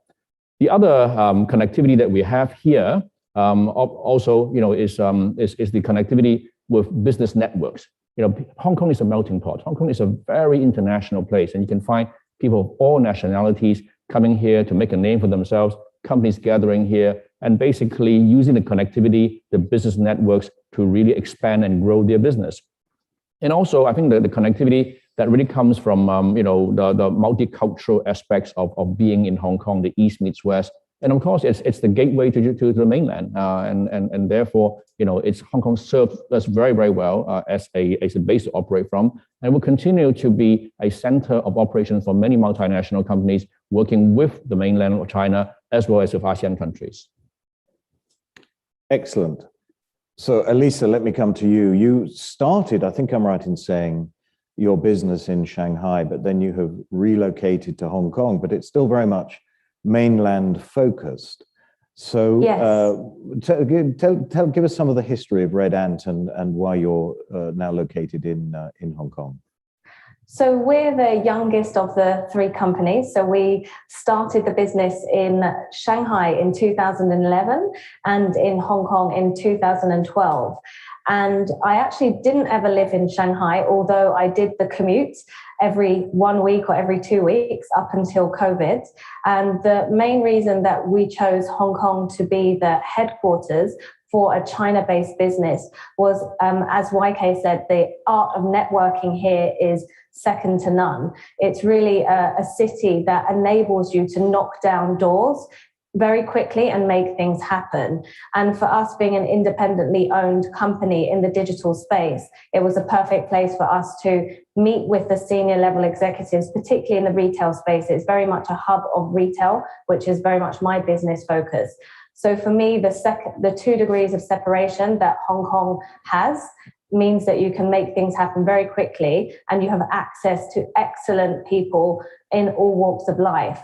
So for us, it's been really critical to our success. I don't think we would have had the same success had I chosen to be based in Shanghai or in another market within Asia.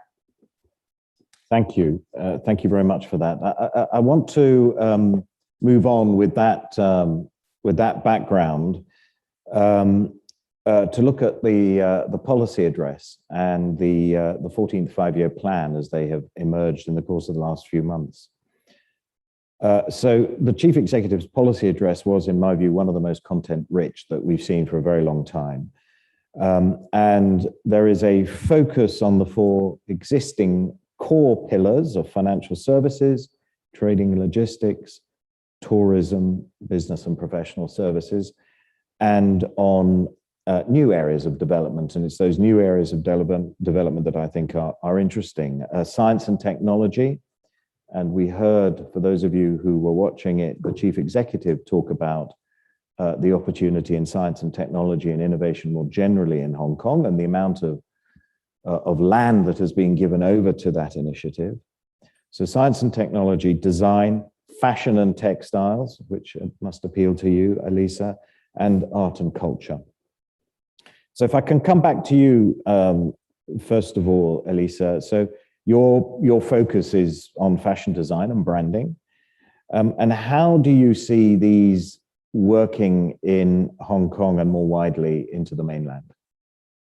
So I think Hong Kong actually leads the way in creativity in a lot of ways, which is often a surprise to many people because I think they just see Hong Kong from a surface level of knowing it being a financial hub,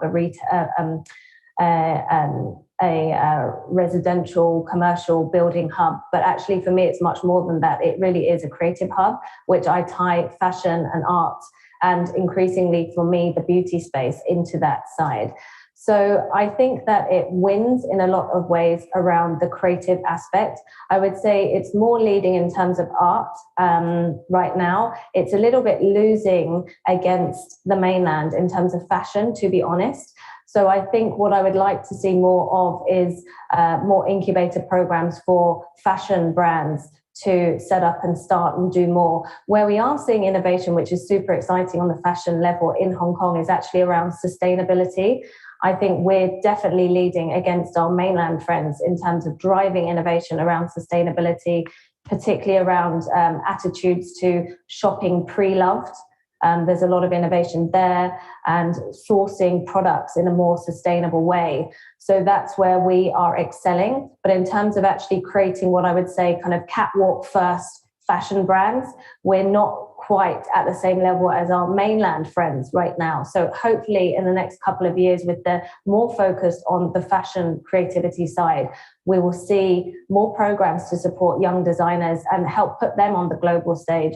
There's a term that we use actually now in the marketing work that I do, which is called brand China. So you're seeing a lot of brands which are C beauty brands or C fashion brands or C art brands. So it's the whole made in China is not a dirty word anymore. It's something to be very much proud of. And I hope that we'll see more of that from Hong Kong, you know, where it's a made in Hong Kong that really has a seal of global approval. And I think that we will see more and more of that with the new innovations that are coming through and the new support from the government. And Elisa, just a follow-up question. You were talking about sustainability as being one of the core strengths in your industry in Hong Kong. Are you finding a receptivity to that in the mainland as well as you advance the issues there? Yes, really excitingly. It's still not a core driver, so it's not the main consumer demand when people are shopping. But since COVID, the attitudes towards sustainability and the educated Chinese consumers wanting brands that are more conscious is growing repeatedly. Even with Double 11 this year, which is the biggest e-commerce shopping festival, it just finished. It's the 11th of November for those who don't know. It's like our Black Friday. The messaging around that, even from Alibaba, was very much around sustainability and clean and green. So with China, things go from 0 to hero in a nanosecond. So the fact that we are talking more about it and consumers are demanding it more, we will very much be pioneers in this region soon. That's excellent news. And I do think that, seeing that industry reshape sustainable lines is very exciting. Let me come to Francis, to Christie's. Of course, you're a global brand, and you've just chosen, as I understand, to expand your operations in Hong Kong. You're an anchor tenant of the new Henderson building, which hasn't opened yet, hasn't completed yet, but you will be. That's the old Murray Road car park, for those of you that remember that building. So how do you see, Francis, the arts and creative industries in Hong Kong, and what are the opportunities, and why that expansion into that landmark building? Right. So we've seen, so indeed we have announced in July that we'll be taking 4 floors of that new iconic tower designed by Zaha Hadid Architects in Central. That's 50,000 square feet, and we'll be relocating our headquarters there at the end of 2023 to hold from 2024 a full year-round program of auction, selling and on-selling exhibitions, and basically expand the quantity of objects that we can present and the whole programming. This is part of a whole strategy that we have to invest in Asia, using Hong Kong as our hub, and we're actually the first international auction house to announce that we'll be having our own sale room, which we've been having in New York, in London, and in Paris actually for quite some time. So I think it was long overdue, and we are very, very happy with that decision. But this is a part of the program that we have to invest. Of course, it's a very visible investment. They were capturing a lot of media attention, but this is for us the infrastructure to do much more of what we're planning to do. One of it is, of course, to bring more objects, to bring more exhibitions, to expand, to embrace categories that usually have been maybe more showcased in New York, in London, or in Paris, and bring these categories like Western art into Hong Kong. We've been hosting a very iconic show of Basquiat in May, and we're opening our auction season just in a few days from now. We'll be showcasing another artist, bringing new objects, and it's part of our whole ambition to embrace all the categories that Christie's is transacting around the world. I can also say a word about NFTs, which don't necessarily need a very big showroom, but are part of these new categories that we've been selling in 2021. We're the first one to sell NFTs in Asia in September here. So a broad program with a real estate part of it, with a programming part of it, whether it's commercial or non-commercial, and of course the corresponding investments into people and also in digital. And we feel that for all the reasons that I mentioned earlier, Hong Kong is the right place to do this. It's unchallenged to us in Asia. There's no other better place to do this.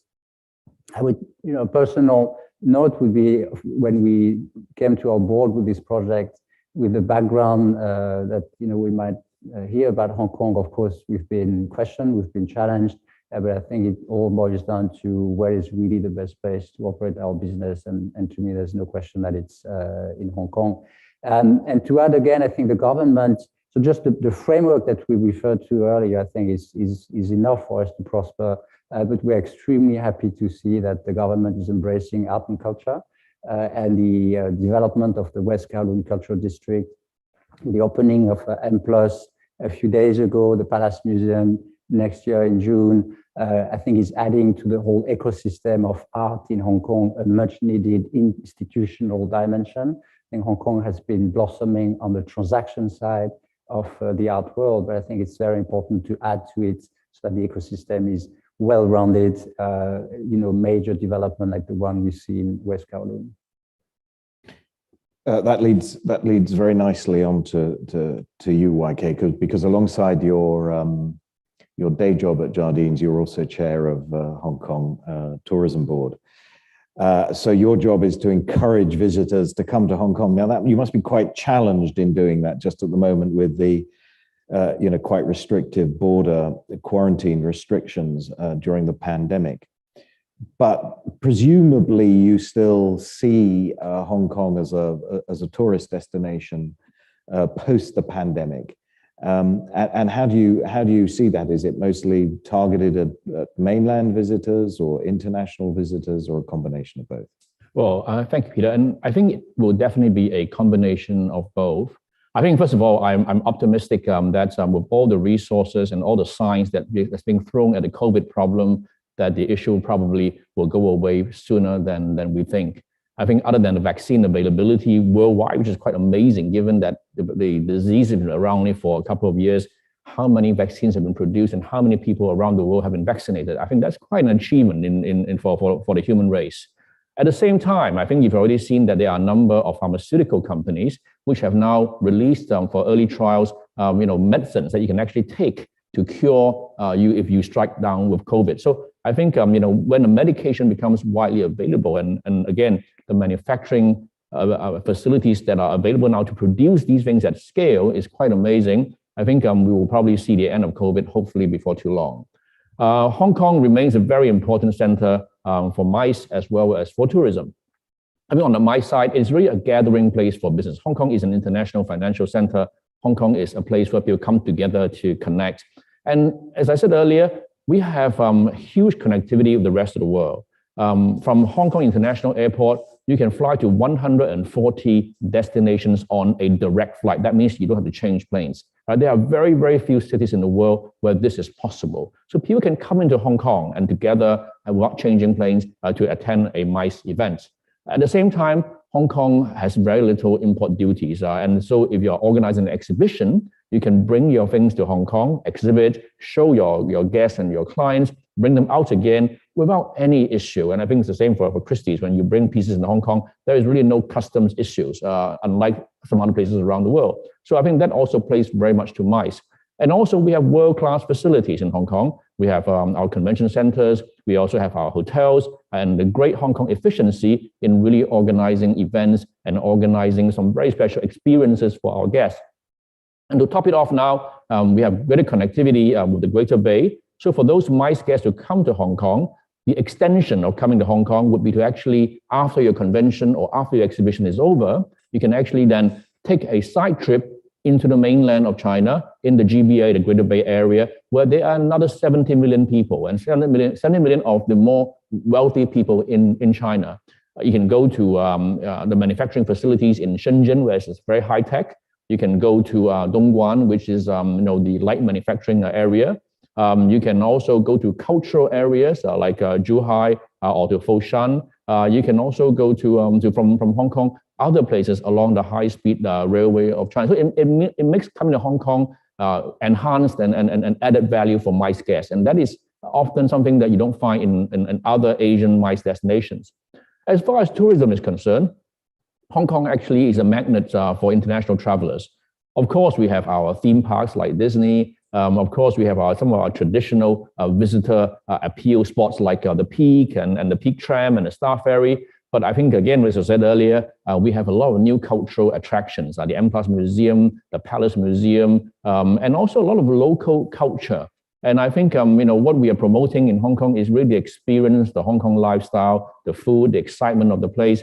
And in the future, when people come back to Hong Kong as tourists, they can not only come and visit Hong Kong, but take an extension trip again to Zhuhai, to Macau, or to Guangzhou and experience another aspect of Southern Chinese culture, come back to Hong Kong again and leave. So we have a lot to offer both tourists and also MICE participants in Hong Kong going forward. There we are. So speaks. We can see why you're chairman of the tourism board, YK. Very eloquent. And I have to say, one of the benefits of the border restrictions and pandemics and the inability to travel has been that I suspect a lot of us have spent a great deal more time in Hong Kong. And we've discovered parts of Hong Kong that we didn't know existed.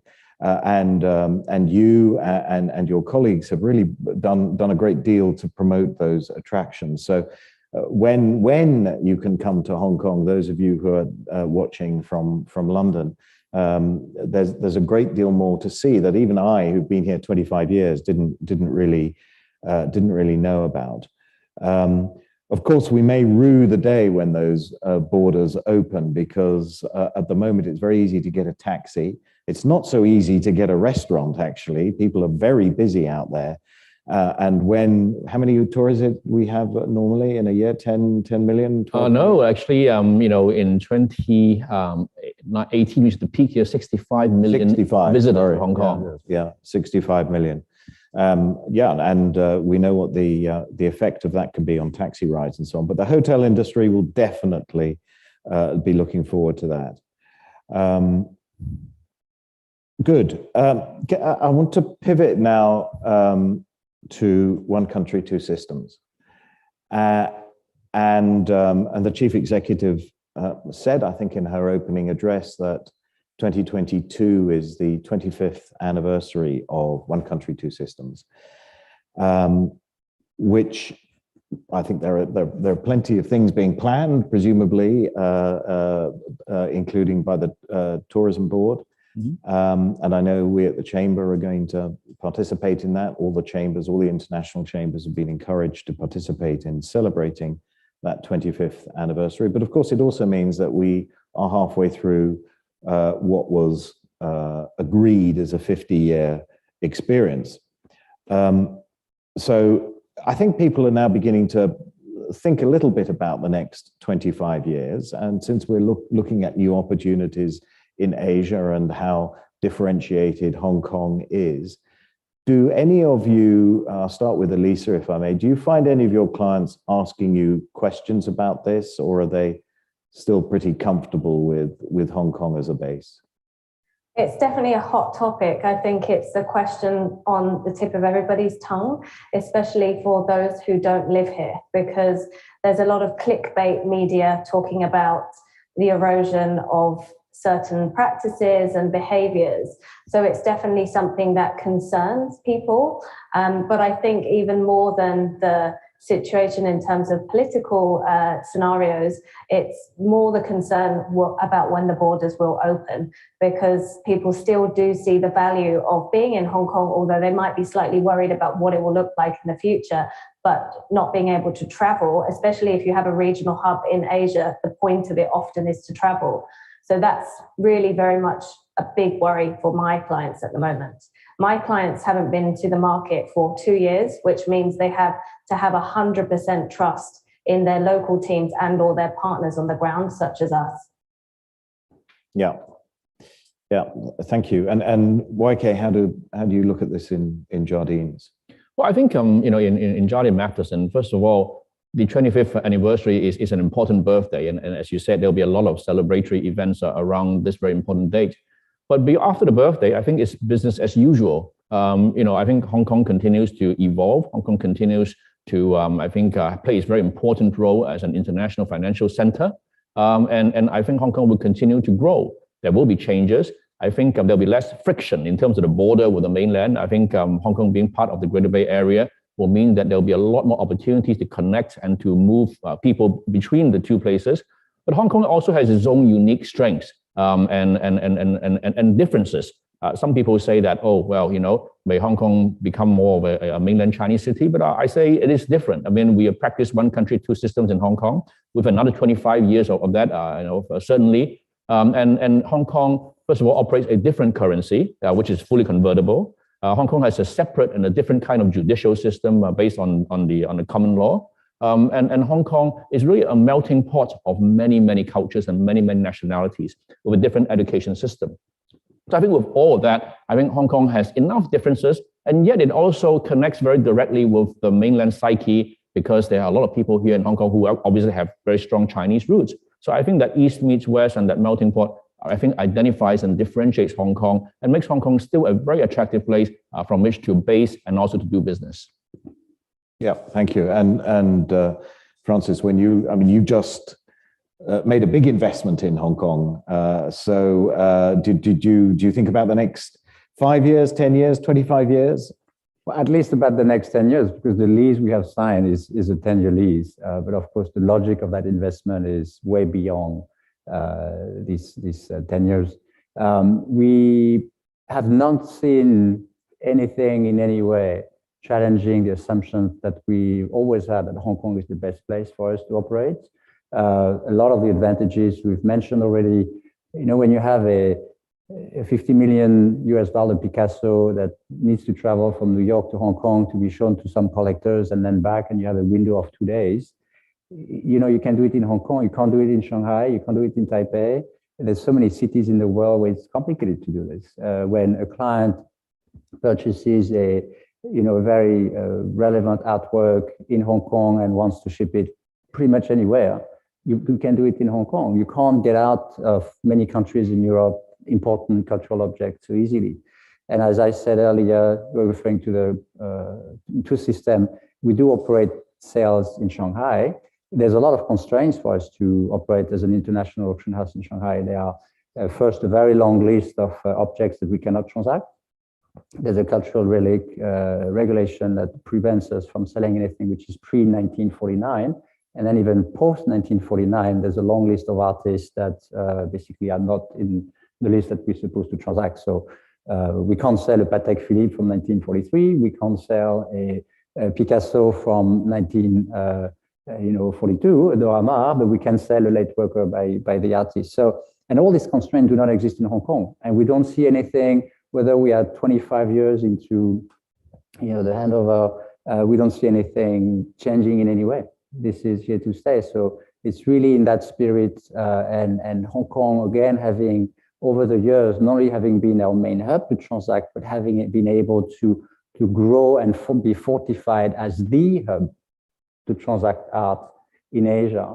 Like New York is the hub for the Americas, and London and Paris are kind of, with the Brexit, there's a bit of confusion on which one is going to make it. It's been for the longest time London, but in Asia, it's unchallenged. And it's true for us, it's true for other international auction houses. This is where Art Basel is taking place. This is where other art fairs are taking place.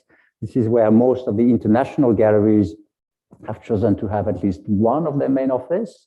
And this is, I believe, here to stay for quite some time. Good. And I think I would underscore that. I think if you read the policy address, as I have done, and you turn to the very last paragraph in the policy address, paragraph 168, there is a sort of veiled reference to the possible, I wouldn't say extension, but the possible ongoing nature of one country, two systems post 2047, on the basis that, if it ain't bust, don't fix it. And if it works, I think we all agree it is working, then why would you want to replace it? Okay, can I turn to all of you to consider ASEAN now, since the title of this symposium is New Opportunities in Asia. So Hong Kong is negotiating to join RCEP, has an FTA with ASEAN, with New Zealand, with Australia, amongst others. So how do you manage your businesses in ASEAN and in Southeast Asia out of Hong Kong? And do you see Hong Kong as a launch pad for that? Let me come to you first, Elisa, because I think you're predominantly focused on mainland China, but you must occasionally think a bit about what you can do outside and beyond Greater China. Well, if you asked me 10 years ago when I started the business, I would have told you I would have had a red ant Korea, Japan, Indonesia within 3 years, but that was being bright-eyed and bushy-tailed, and realized that a one-woman show that's an independent-run business is not really possible to do that. But if I had more resources, I absolutely would feel very confident offering the type of service that I do to my clients for the mainland from Hong Kong. I think one of the key insights that I've learned on my journey is that the need to have very specific local market insights.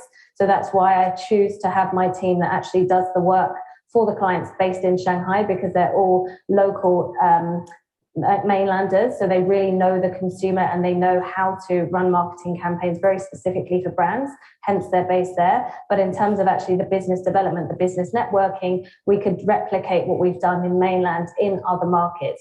But I'd need to have some resources supplied to me in order to be able to do that, because I can't split myself in more than that I have at the moment. So I absolutely see potential, but because we're still a small company, it's not in our will, so to speak, right now, but could be in the future. Okay, thank you for that. Now, Francis, you've got 10 offices, I think, across Asia, across the region, and they all report into Hong Kong at the moment. So how does the Hong Kong brand resonate in the rest of Asia, and how do you see Hong Kong as a launch pad into ASEAN and the rest of Asia?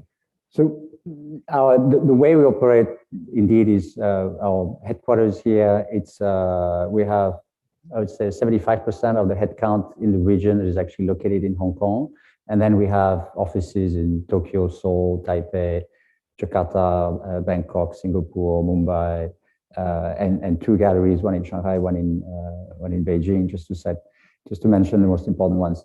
And it's a model of satellite offices that are some of them do have specialists, and with the exception of Shanghai, where we do operate a cell, most of them actually are fully integrated into the operations in Hong Kong and feed into Hong Kong all the client activities that they are in charge of conducting in their respective geography. So I think it's a fairly centralized model around the region, where we have all the enabling functions, most of our specialist teams, and of course the leadership team for Asia.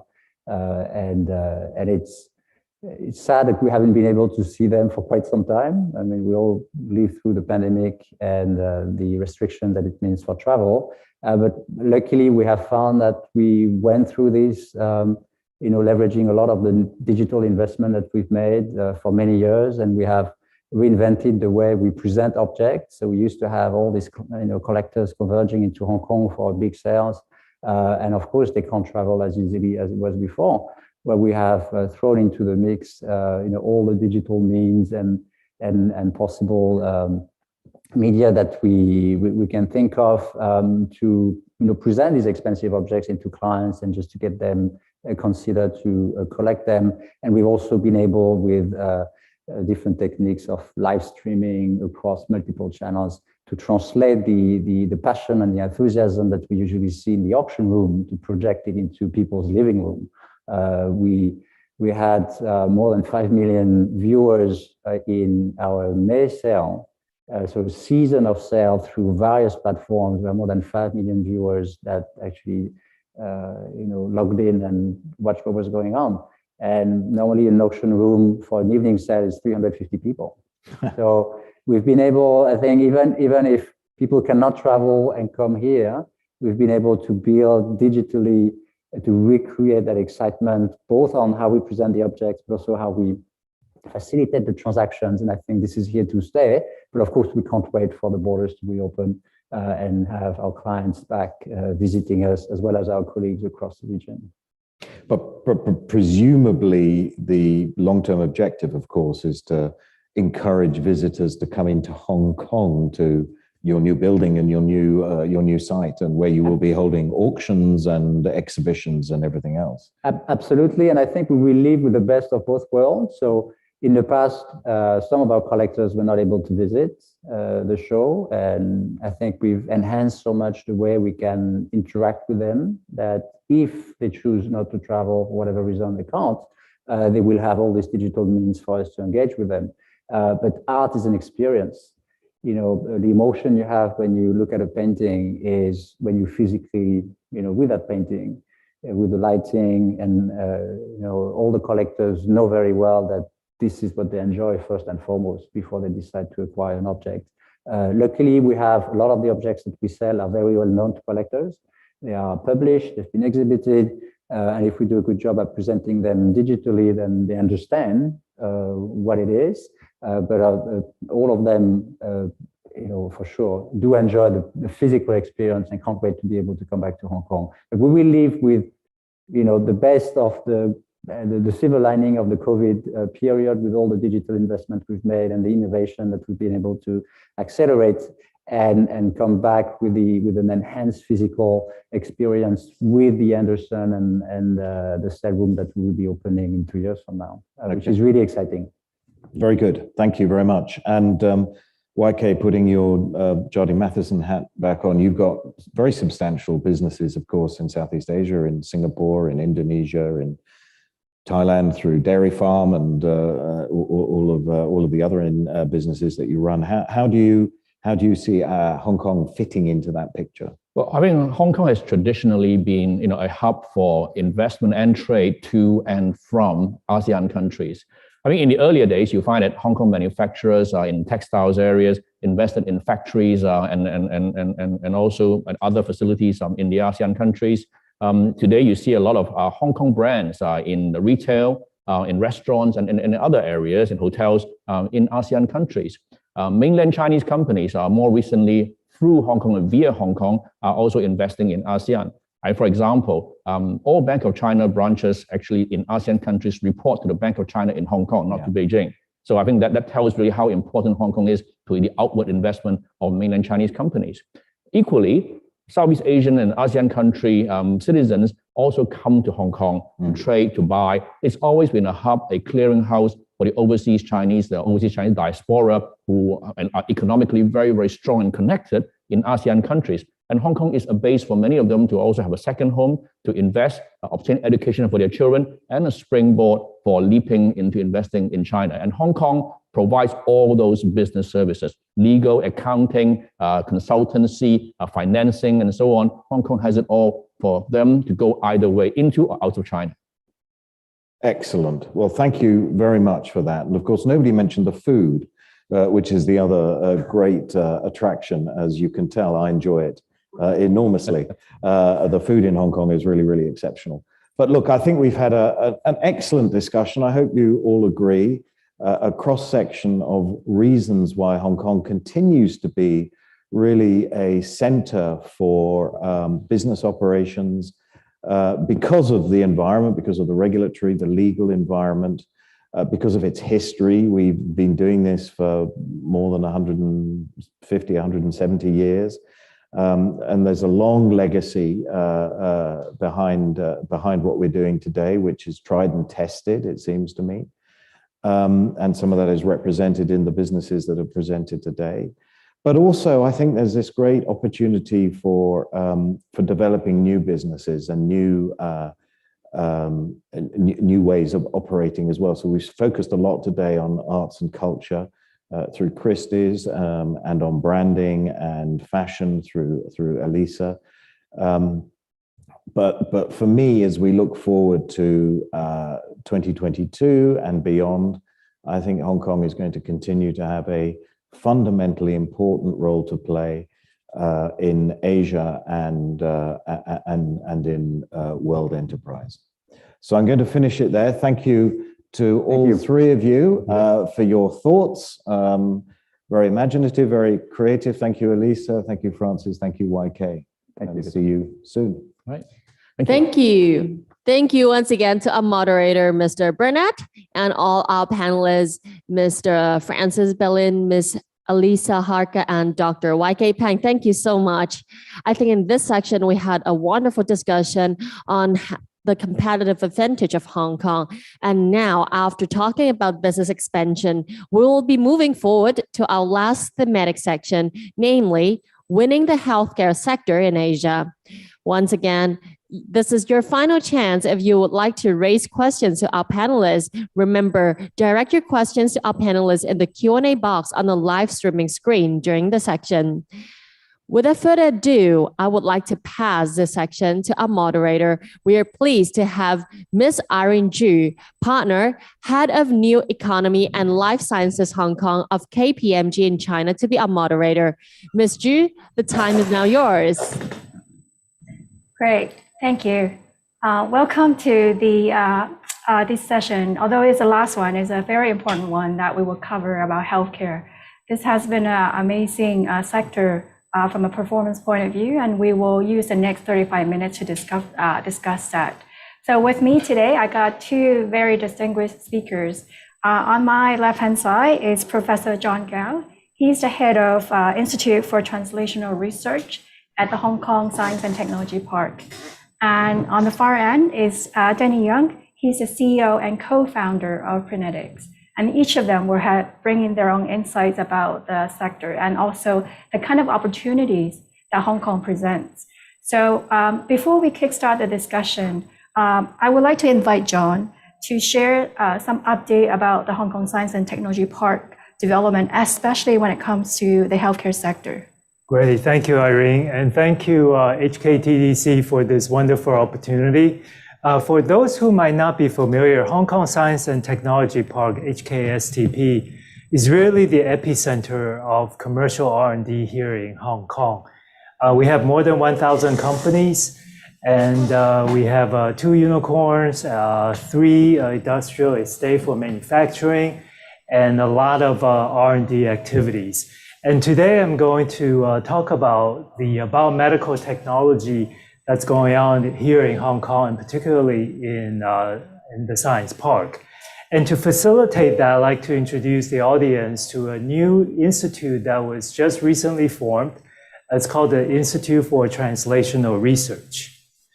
So as we know, getting a innovative biomedical technology from discovery through development to preclinical, clinical, market authorization, and post-market, it's a very long journey.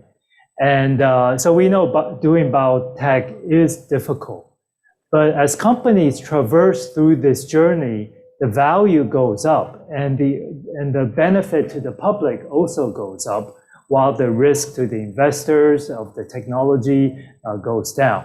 So basically, ITR, the Institute for Translational Research, our mission is to help company move from the earlier phase all the way to the late stage. So ITR has basically 3 core missions. One, like I said, is to expedite the translation of biomedical technology to benefit the public.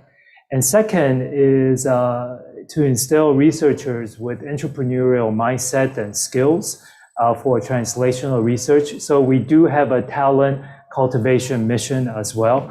And combining the two, we want to establish Hong Kong as a preeminent hub for translational research and development. So without going to a lot of details, we do have educational programs. We roll out using the Lean Startup model to reach out to university researchers, NGOs, as well as other entrepreneurs. And we also have a lot of core facilities. We provide kind of these end-to-end services to our clients. And we also have core facilities to help the translation journey. And this is my last slide to illustrate the different infrastructures and programs we have in place to help companies working in therapeutics, including small molecules, biologics, ATPs, as well as medical devices, such as implant softwares, as well as diagnostics. And we'll hear more from Danny in a bit, a very exciting area, TCMs, traditional Chinese medicine, and so on and so forth. And you'll see that we have infrastructures to support all these technologies from discovery to preclinical to clinical and all the way to NDA and post-market. We have incubation programs, we have core facilities, we have medical device testing lab, GLP facilities, all these to support companies, doesn't matter what stage that they're at. So at the end, thank you so much for the invitation. I look forward to a very exciting discussion. And here's my email. Please feel free to get in touch with us. We're here to help. Thank you. Thank you, John. Oh, this is very interesting because we've been working with the Science Park for many years and seeing all kinds of different initiatives and programs being rolled out. And this is kind of the next phase of development. I guess that also probably reflects the landscape in Hong Kong as in terms of the maturity of the companies and also the technology, right? Yeah, absolutely. If we were to have this webinar 5 years ago, Irene, as you know, I would be very proud and say we have 30 biomedical technology in Science Park.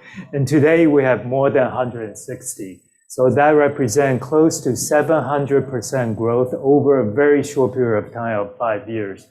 So what that means is that obviously Hong Kong is a very exciting place to be doing biotech. And why is that? Because of not just we have a very robust financial market.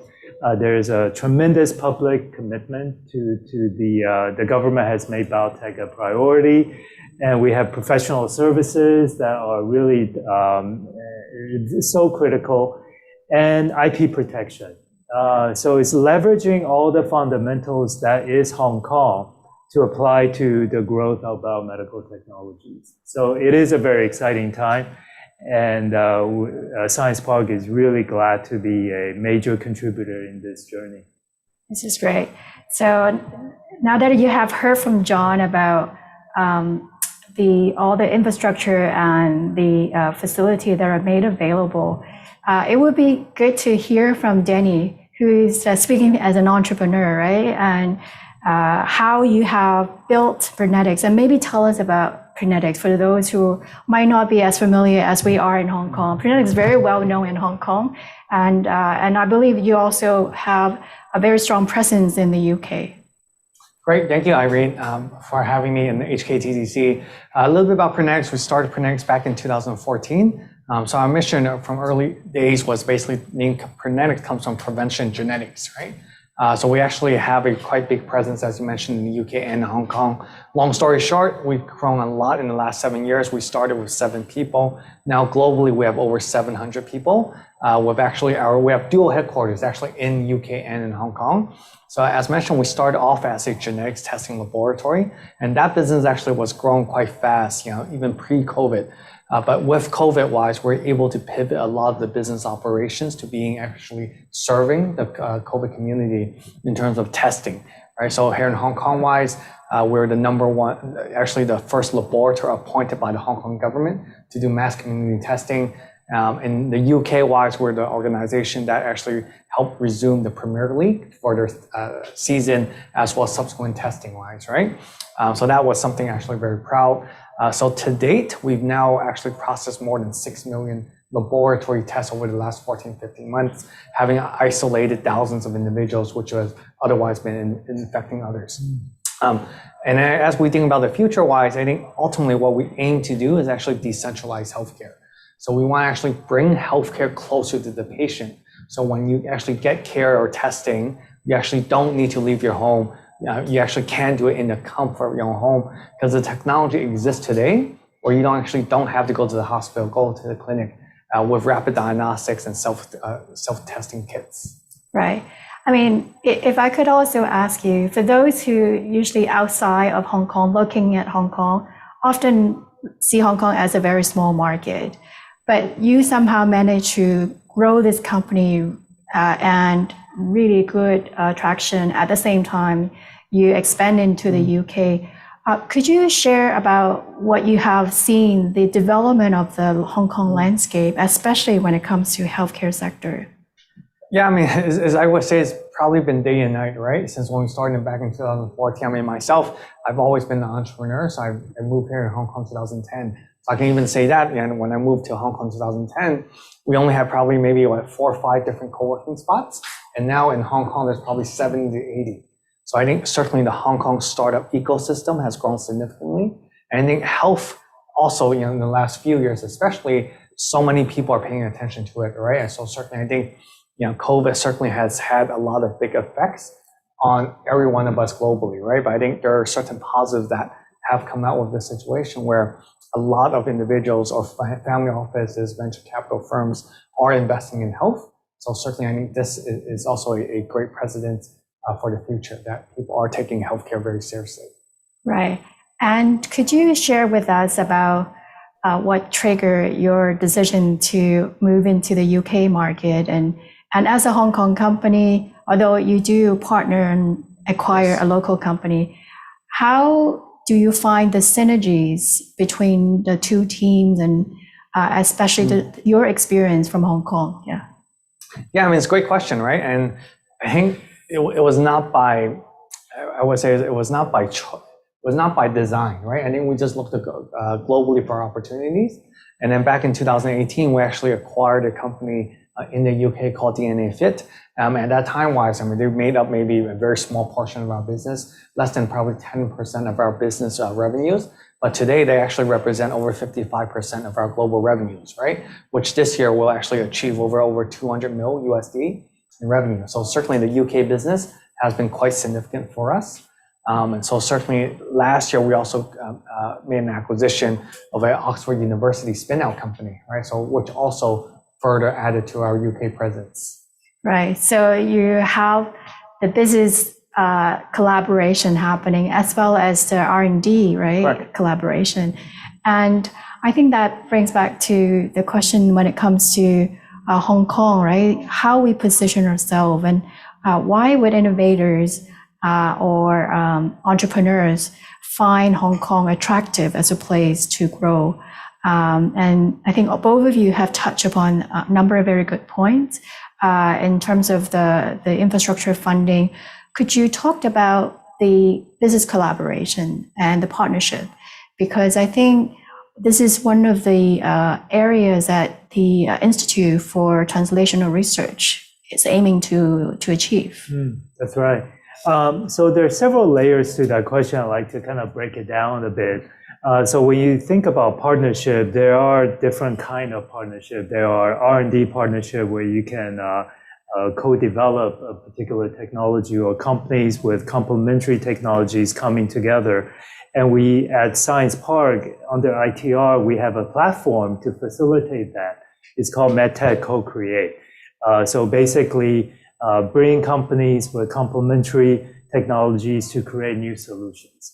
And then there's another type of collaboration where we are looking for, we'll provide opportunities for solution seekers to connect with the solution providers. So solution seekers could be hospitals, NGOs, or end users. And then they will have a particular user requirements, and we bring that back to the park companies and let them know that's what the markets are looking for, and help them with their R&D activity. And that platform is really focused on aging related issues. So that's called Healthy Aging platform. And we're expanding that to cover wellness as well. And as you know, Hong Kong, with a lot of advanced economy, is a rapidly aging society. Yeah. So we're always look for better solutions to serve our aging population. And then we obviously have partnership with the investment community. This is where we're able to facilitate that introduction for companies to approach, whether it's family offices or institutional investors, to present their ideas to investors. And we, at Science Park, we also have a very close relationship with the Hong Kong Exchange. As you know, that's a very unique opportunity in Hong Kong, which is the Chapter 18A pre-revenue IPO for biotech companies. So all these reasons, we are working on creating a better partnership to serve our companies. This is great. Yeah, and I think nowadays, right, when we say we want to accelerate growth and capturing opportunity, you can't do everything yourself, and then you try to bring the best people with the best skills and minds together to deliver better results. And I know, Danny, you've done a lot when it comes to cross-sector and corporate partnership. Could you share some of the experiences you've had in forming business collaboration? Yeah, so I think the reality is, I think within the last 2 years, we've seen significant business collaboration, right? Not just with us, let's say in Oxford or UK wise. I think we've also seen a lot of collaboration between governments, which it actually has not been the case previously, right? So even this past 14, 15 months, we've been able to collaborate both the UK and Hong Kong governments to getting our test kits approved, as well as doing the mass community testing across the board, right? So certainly, I think this has. And I think this will actually carry on after the pandemic, right? And so I think this is certainly another positive sign that I think, like you mentioned, no one company can do it all, right? And then we have to collaborate, and this is something certainly that will be a win-win for a lot of parties involved. All right. And also, I think the culture also in Hong Kong, the business community is very open to collaborate. Yes. And for many years, companies are already starting to sponsor accelerator program. Very keen work on working with innovative companies, and that actually continue to sort of move to the different levels of co-create, co-develop. And if I could also ask Danny, you can share your experience, because for life sciences, for biotech companies, especially as they grow, funding is a key aspect. And Hong Kong has a very vibrant and robust capital markets. But prior to getting to that stage, it's all about all the angel or the venture capital funding. How has it been for you when it comes to fundraising locally as well as in other regions?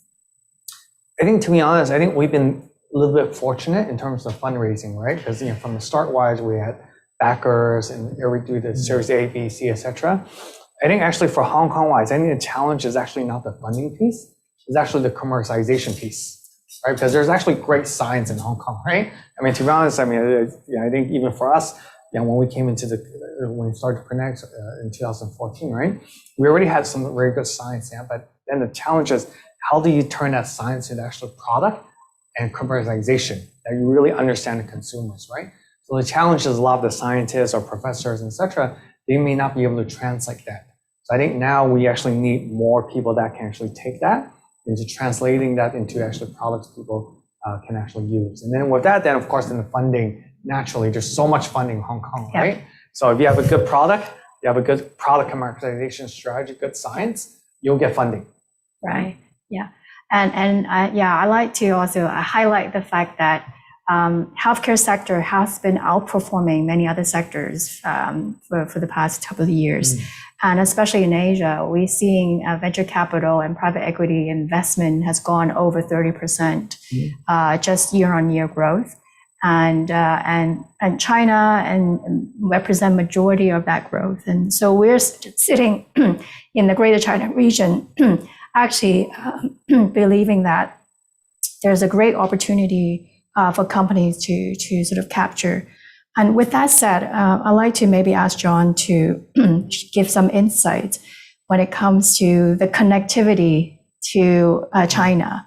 All of us sitting in Hong Kong are very familiar with the Greater Bay Area, which is basically Hong Kong plus Macau and the southern China in Guangdong province. It is a big cluster, 70 million people, but we still have border control. But where do you see opportunity, and how much you think that in terms of the healthcare sector could benefit from leveraging this Greater Bay Area? Right, wonderful. Just before I answer that, I just want to jump back to Danny's point on the need for translational, whether it's talents or skill sets. And I think the name Institute for Translational Research is precisely positioned to help entrepreneurs and scientists to make that journey, to make that transition. That's why education is one of our 3 core missions. And then the third mission is really establishing Hong Kong as a preeminent hub for biomedical research and development. And that touches your question. If you look at geographically, Hong Kong is smack in the center of this Greater Bay Area. And Greater Bay Area is a relatively recent phenomenon. All this growth, all these people move in, occur within the last decade or two. which means that there's a tremendous healthcare need. And as one interesting aspect of Greater Bay is that the GDP represent, I think, half or a third of that of the entire UK. So there's a lot of people looking for biomedical solutions so they can live healthier and happier. And then it is a fairly wealthy area as well. So that just is a trifecta for companies looking for market growth. So Science Park is actively helping companies to explore not just Greater Bay, but the mainland China market. We connect them with collaborators as well as navigating the regulatory landscape. But actually, there's a lot more to it than just Greater Bay and mainland China. Hong Kong is really the front door to ASEAN regions. Southeast Asia is a very rapidly growing economies with a lot of population looking for good biomedical solutions. So Hong Kong, when you think about Hong Kong, it's not just the Hong Kong market, but strategically where it's located as a springboard to all these huge potential users and adopters of technology. So it's been quite exciting. Most biomedical companies in Science Park, I would say all of them, will have some type of mainland or Southeast Asia or global strategy, and they choose Hong Kong as their R&D center. And I'll also add on that point, John, is that our focus right now is actually on Southeast Asia. Yeah. Right? I mean, you think about a population in Southeast Asia as 600 million people. You have Malaysia, Singapore, Thailand, Vietnam, Indonesia, and these are opportunities or countries where I think now they're seeing, they're able to actually understand the new technologies that are available today, and they don't have that. And then so if you have some new technology, then you actually have a big reach. 600 million people in Southeast Asia, 70 million people in GBA, right? So that's quite significant. Hong Kong sits at the epicenter of this. Yeah. So a lot of companies will come to Hong Kong to do their R&D, maybe get to the clinical, because another strength of Hong Kong is the clinical medicine for clinical validation. And then navigating the regulatory, whether it's in ASEAN countries or in mainland China, that just open up the door to all sorts of opportunities. Okay, great. Thank you for sharing in terms of your perspective, right, about Southeast Asia as well as the Greater Bay Area opportunities.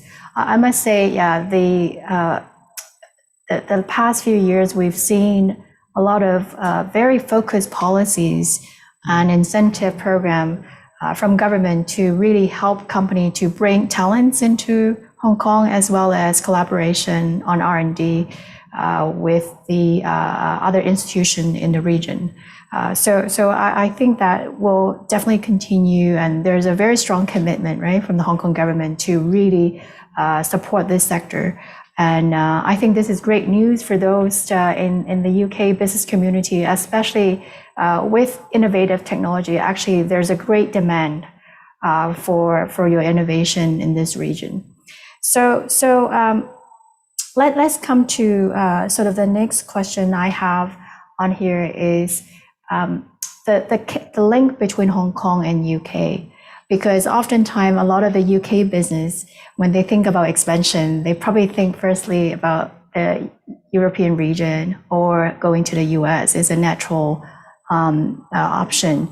And what do you think some of the barriers when it comes to overseas company coming to Hong Kong, and how can you sort of help them sort of get over those concerns? Because I think they're definitely the knowledge about Hong Kong market is not necessarily very strong, and this is part of the reason that we're trying to provide a different perspective.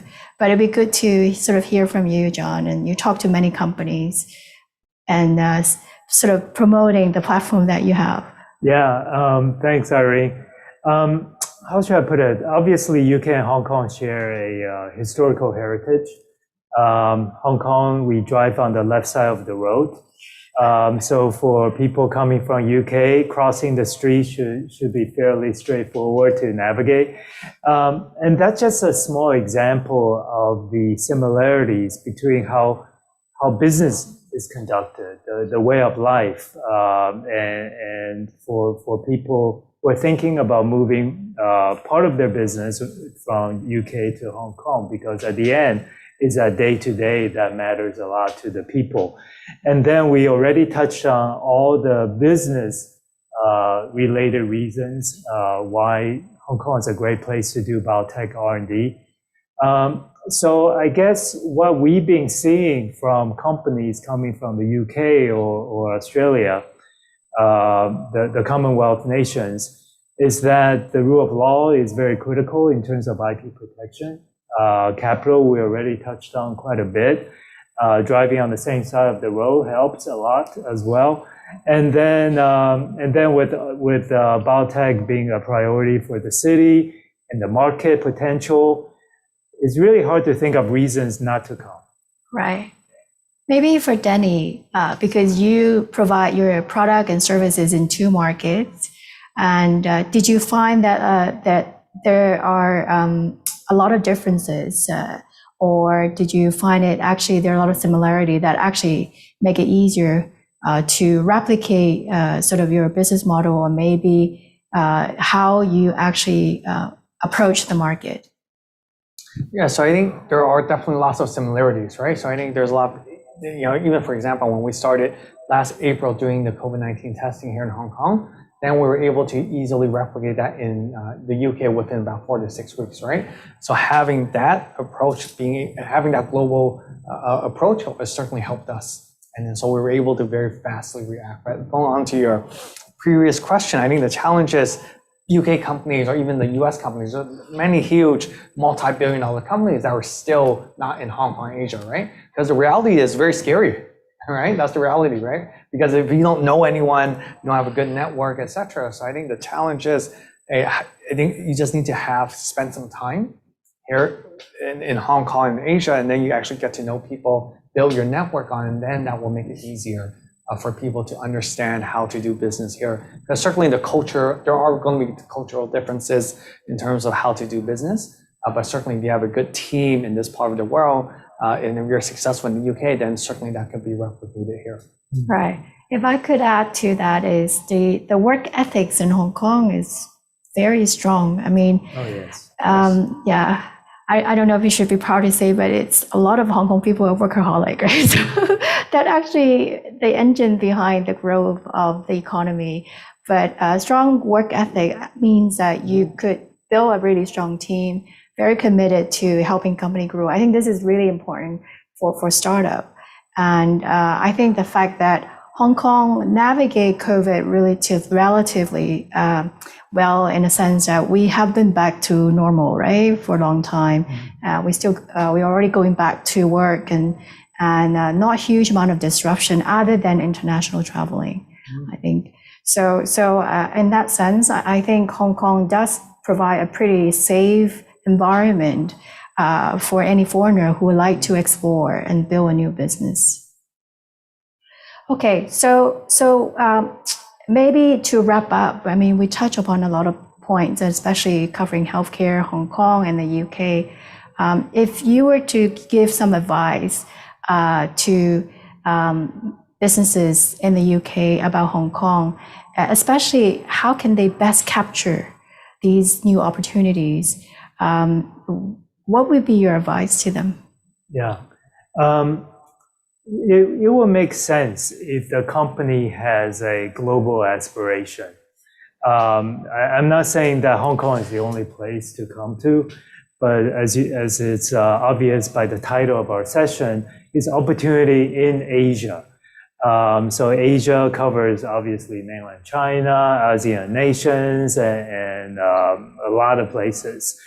And if you have that aspiration, then you should really think about Hong Kong as your first stop, as your landing spot to explore this opportunity. And in terms of services, Science Park, we just talked about, we provide a lot of support, so you don't have to feel like you are out there by yourself. We're here to work with you.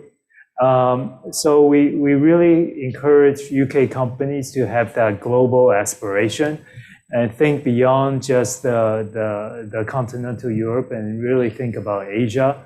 And once you're convinced that's the direction you want to go, Hong Kong will be a very kind of attractive place to start that journey.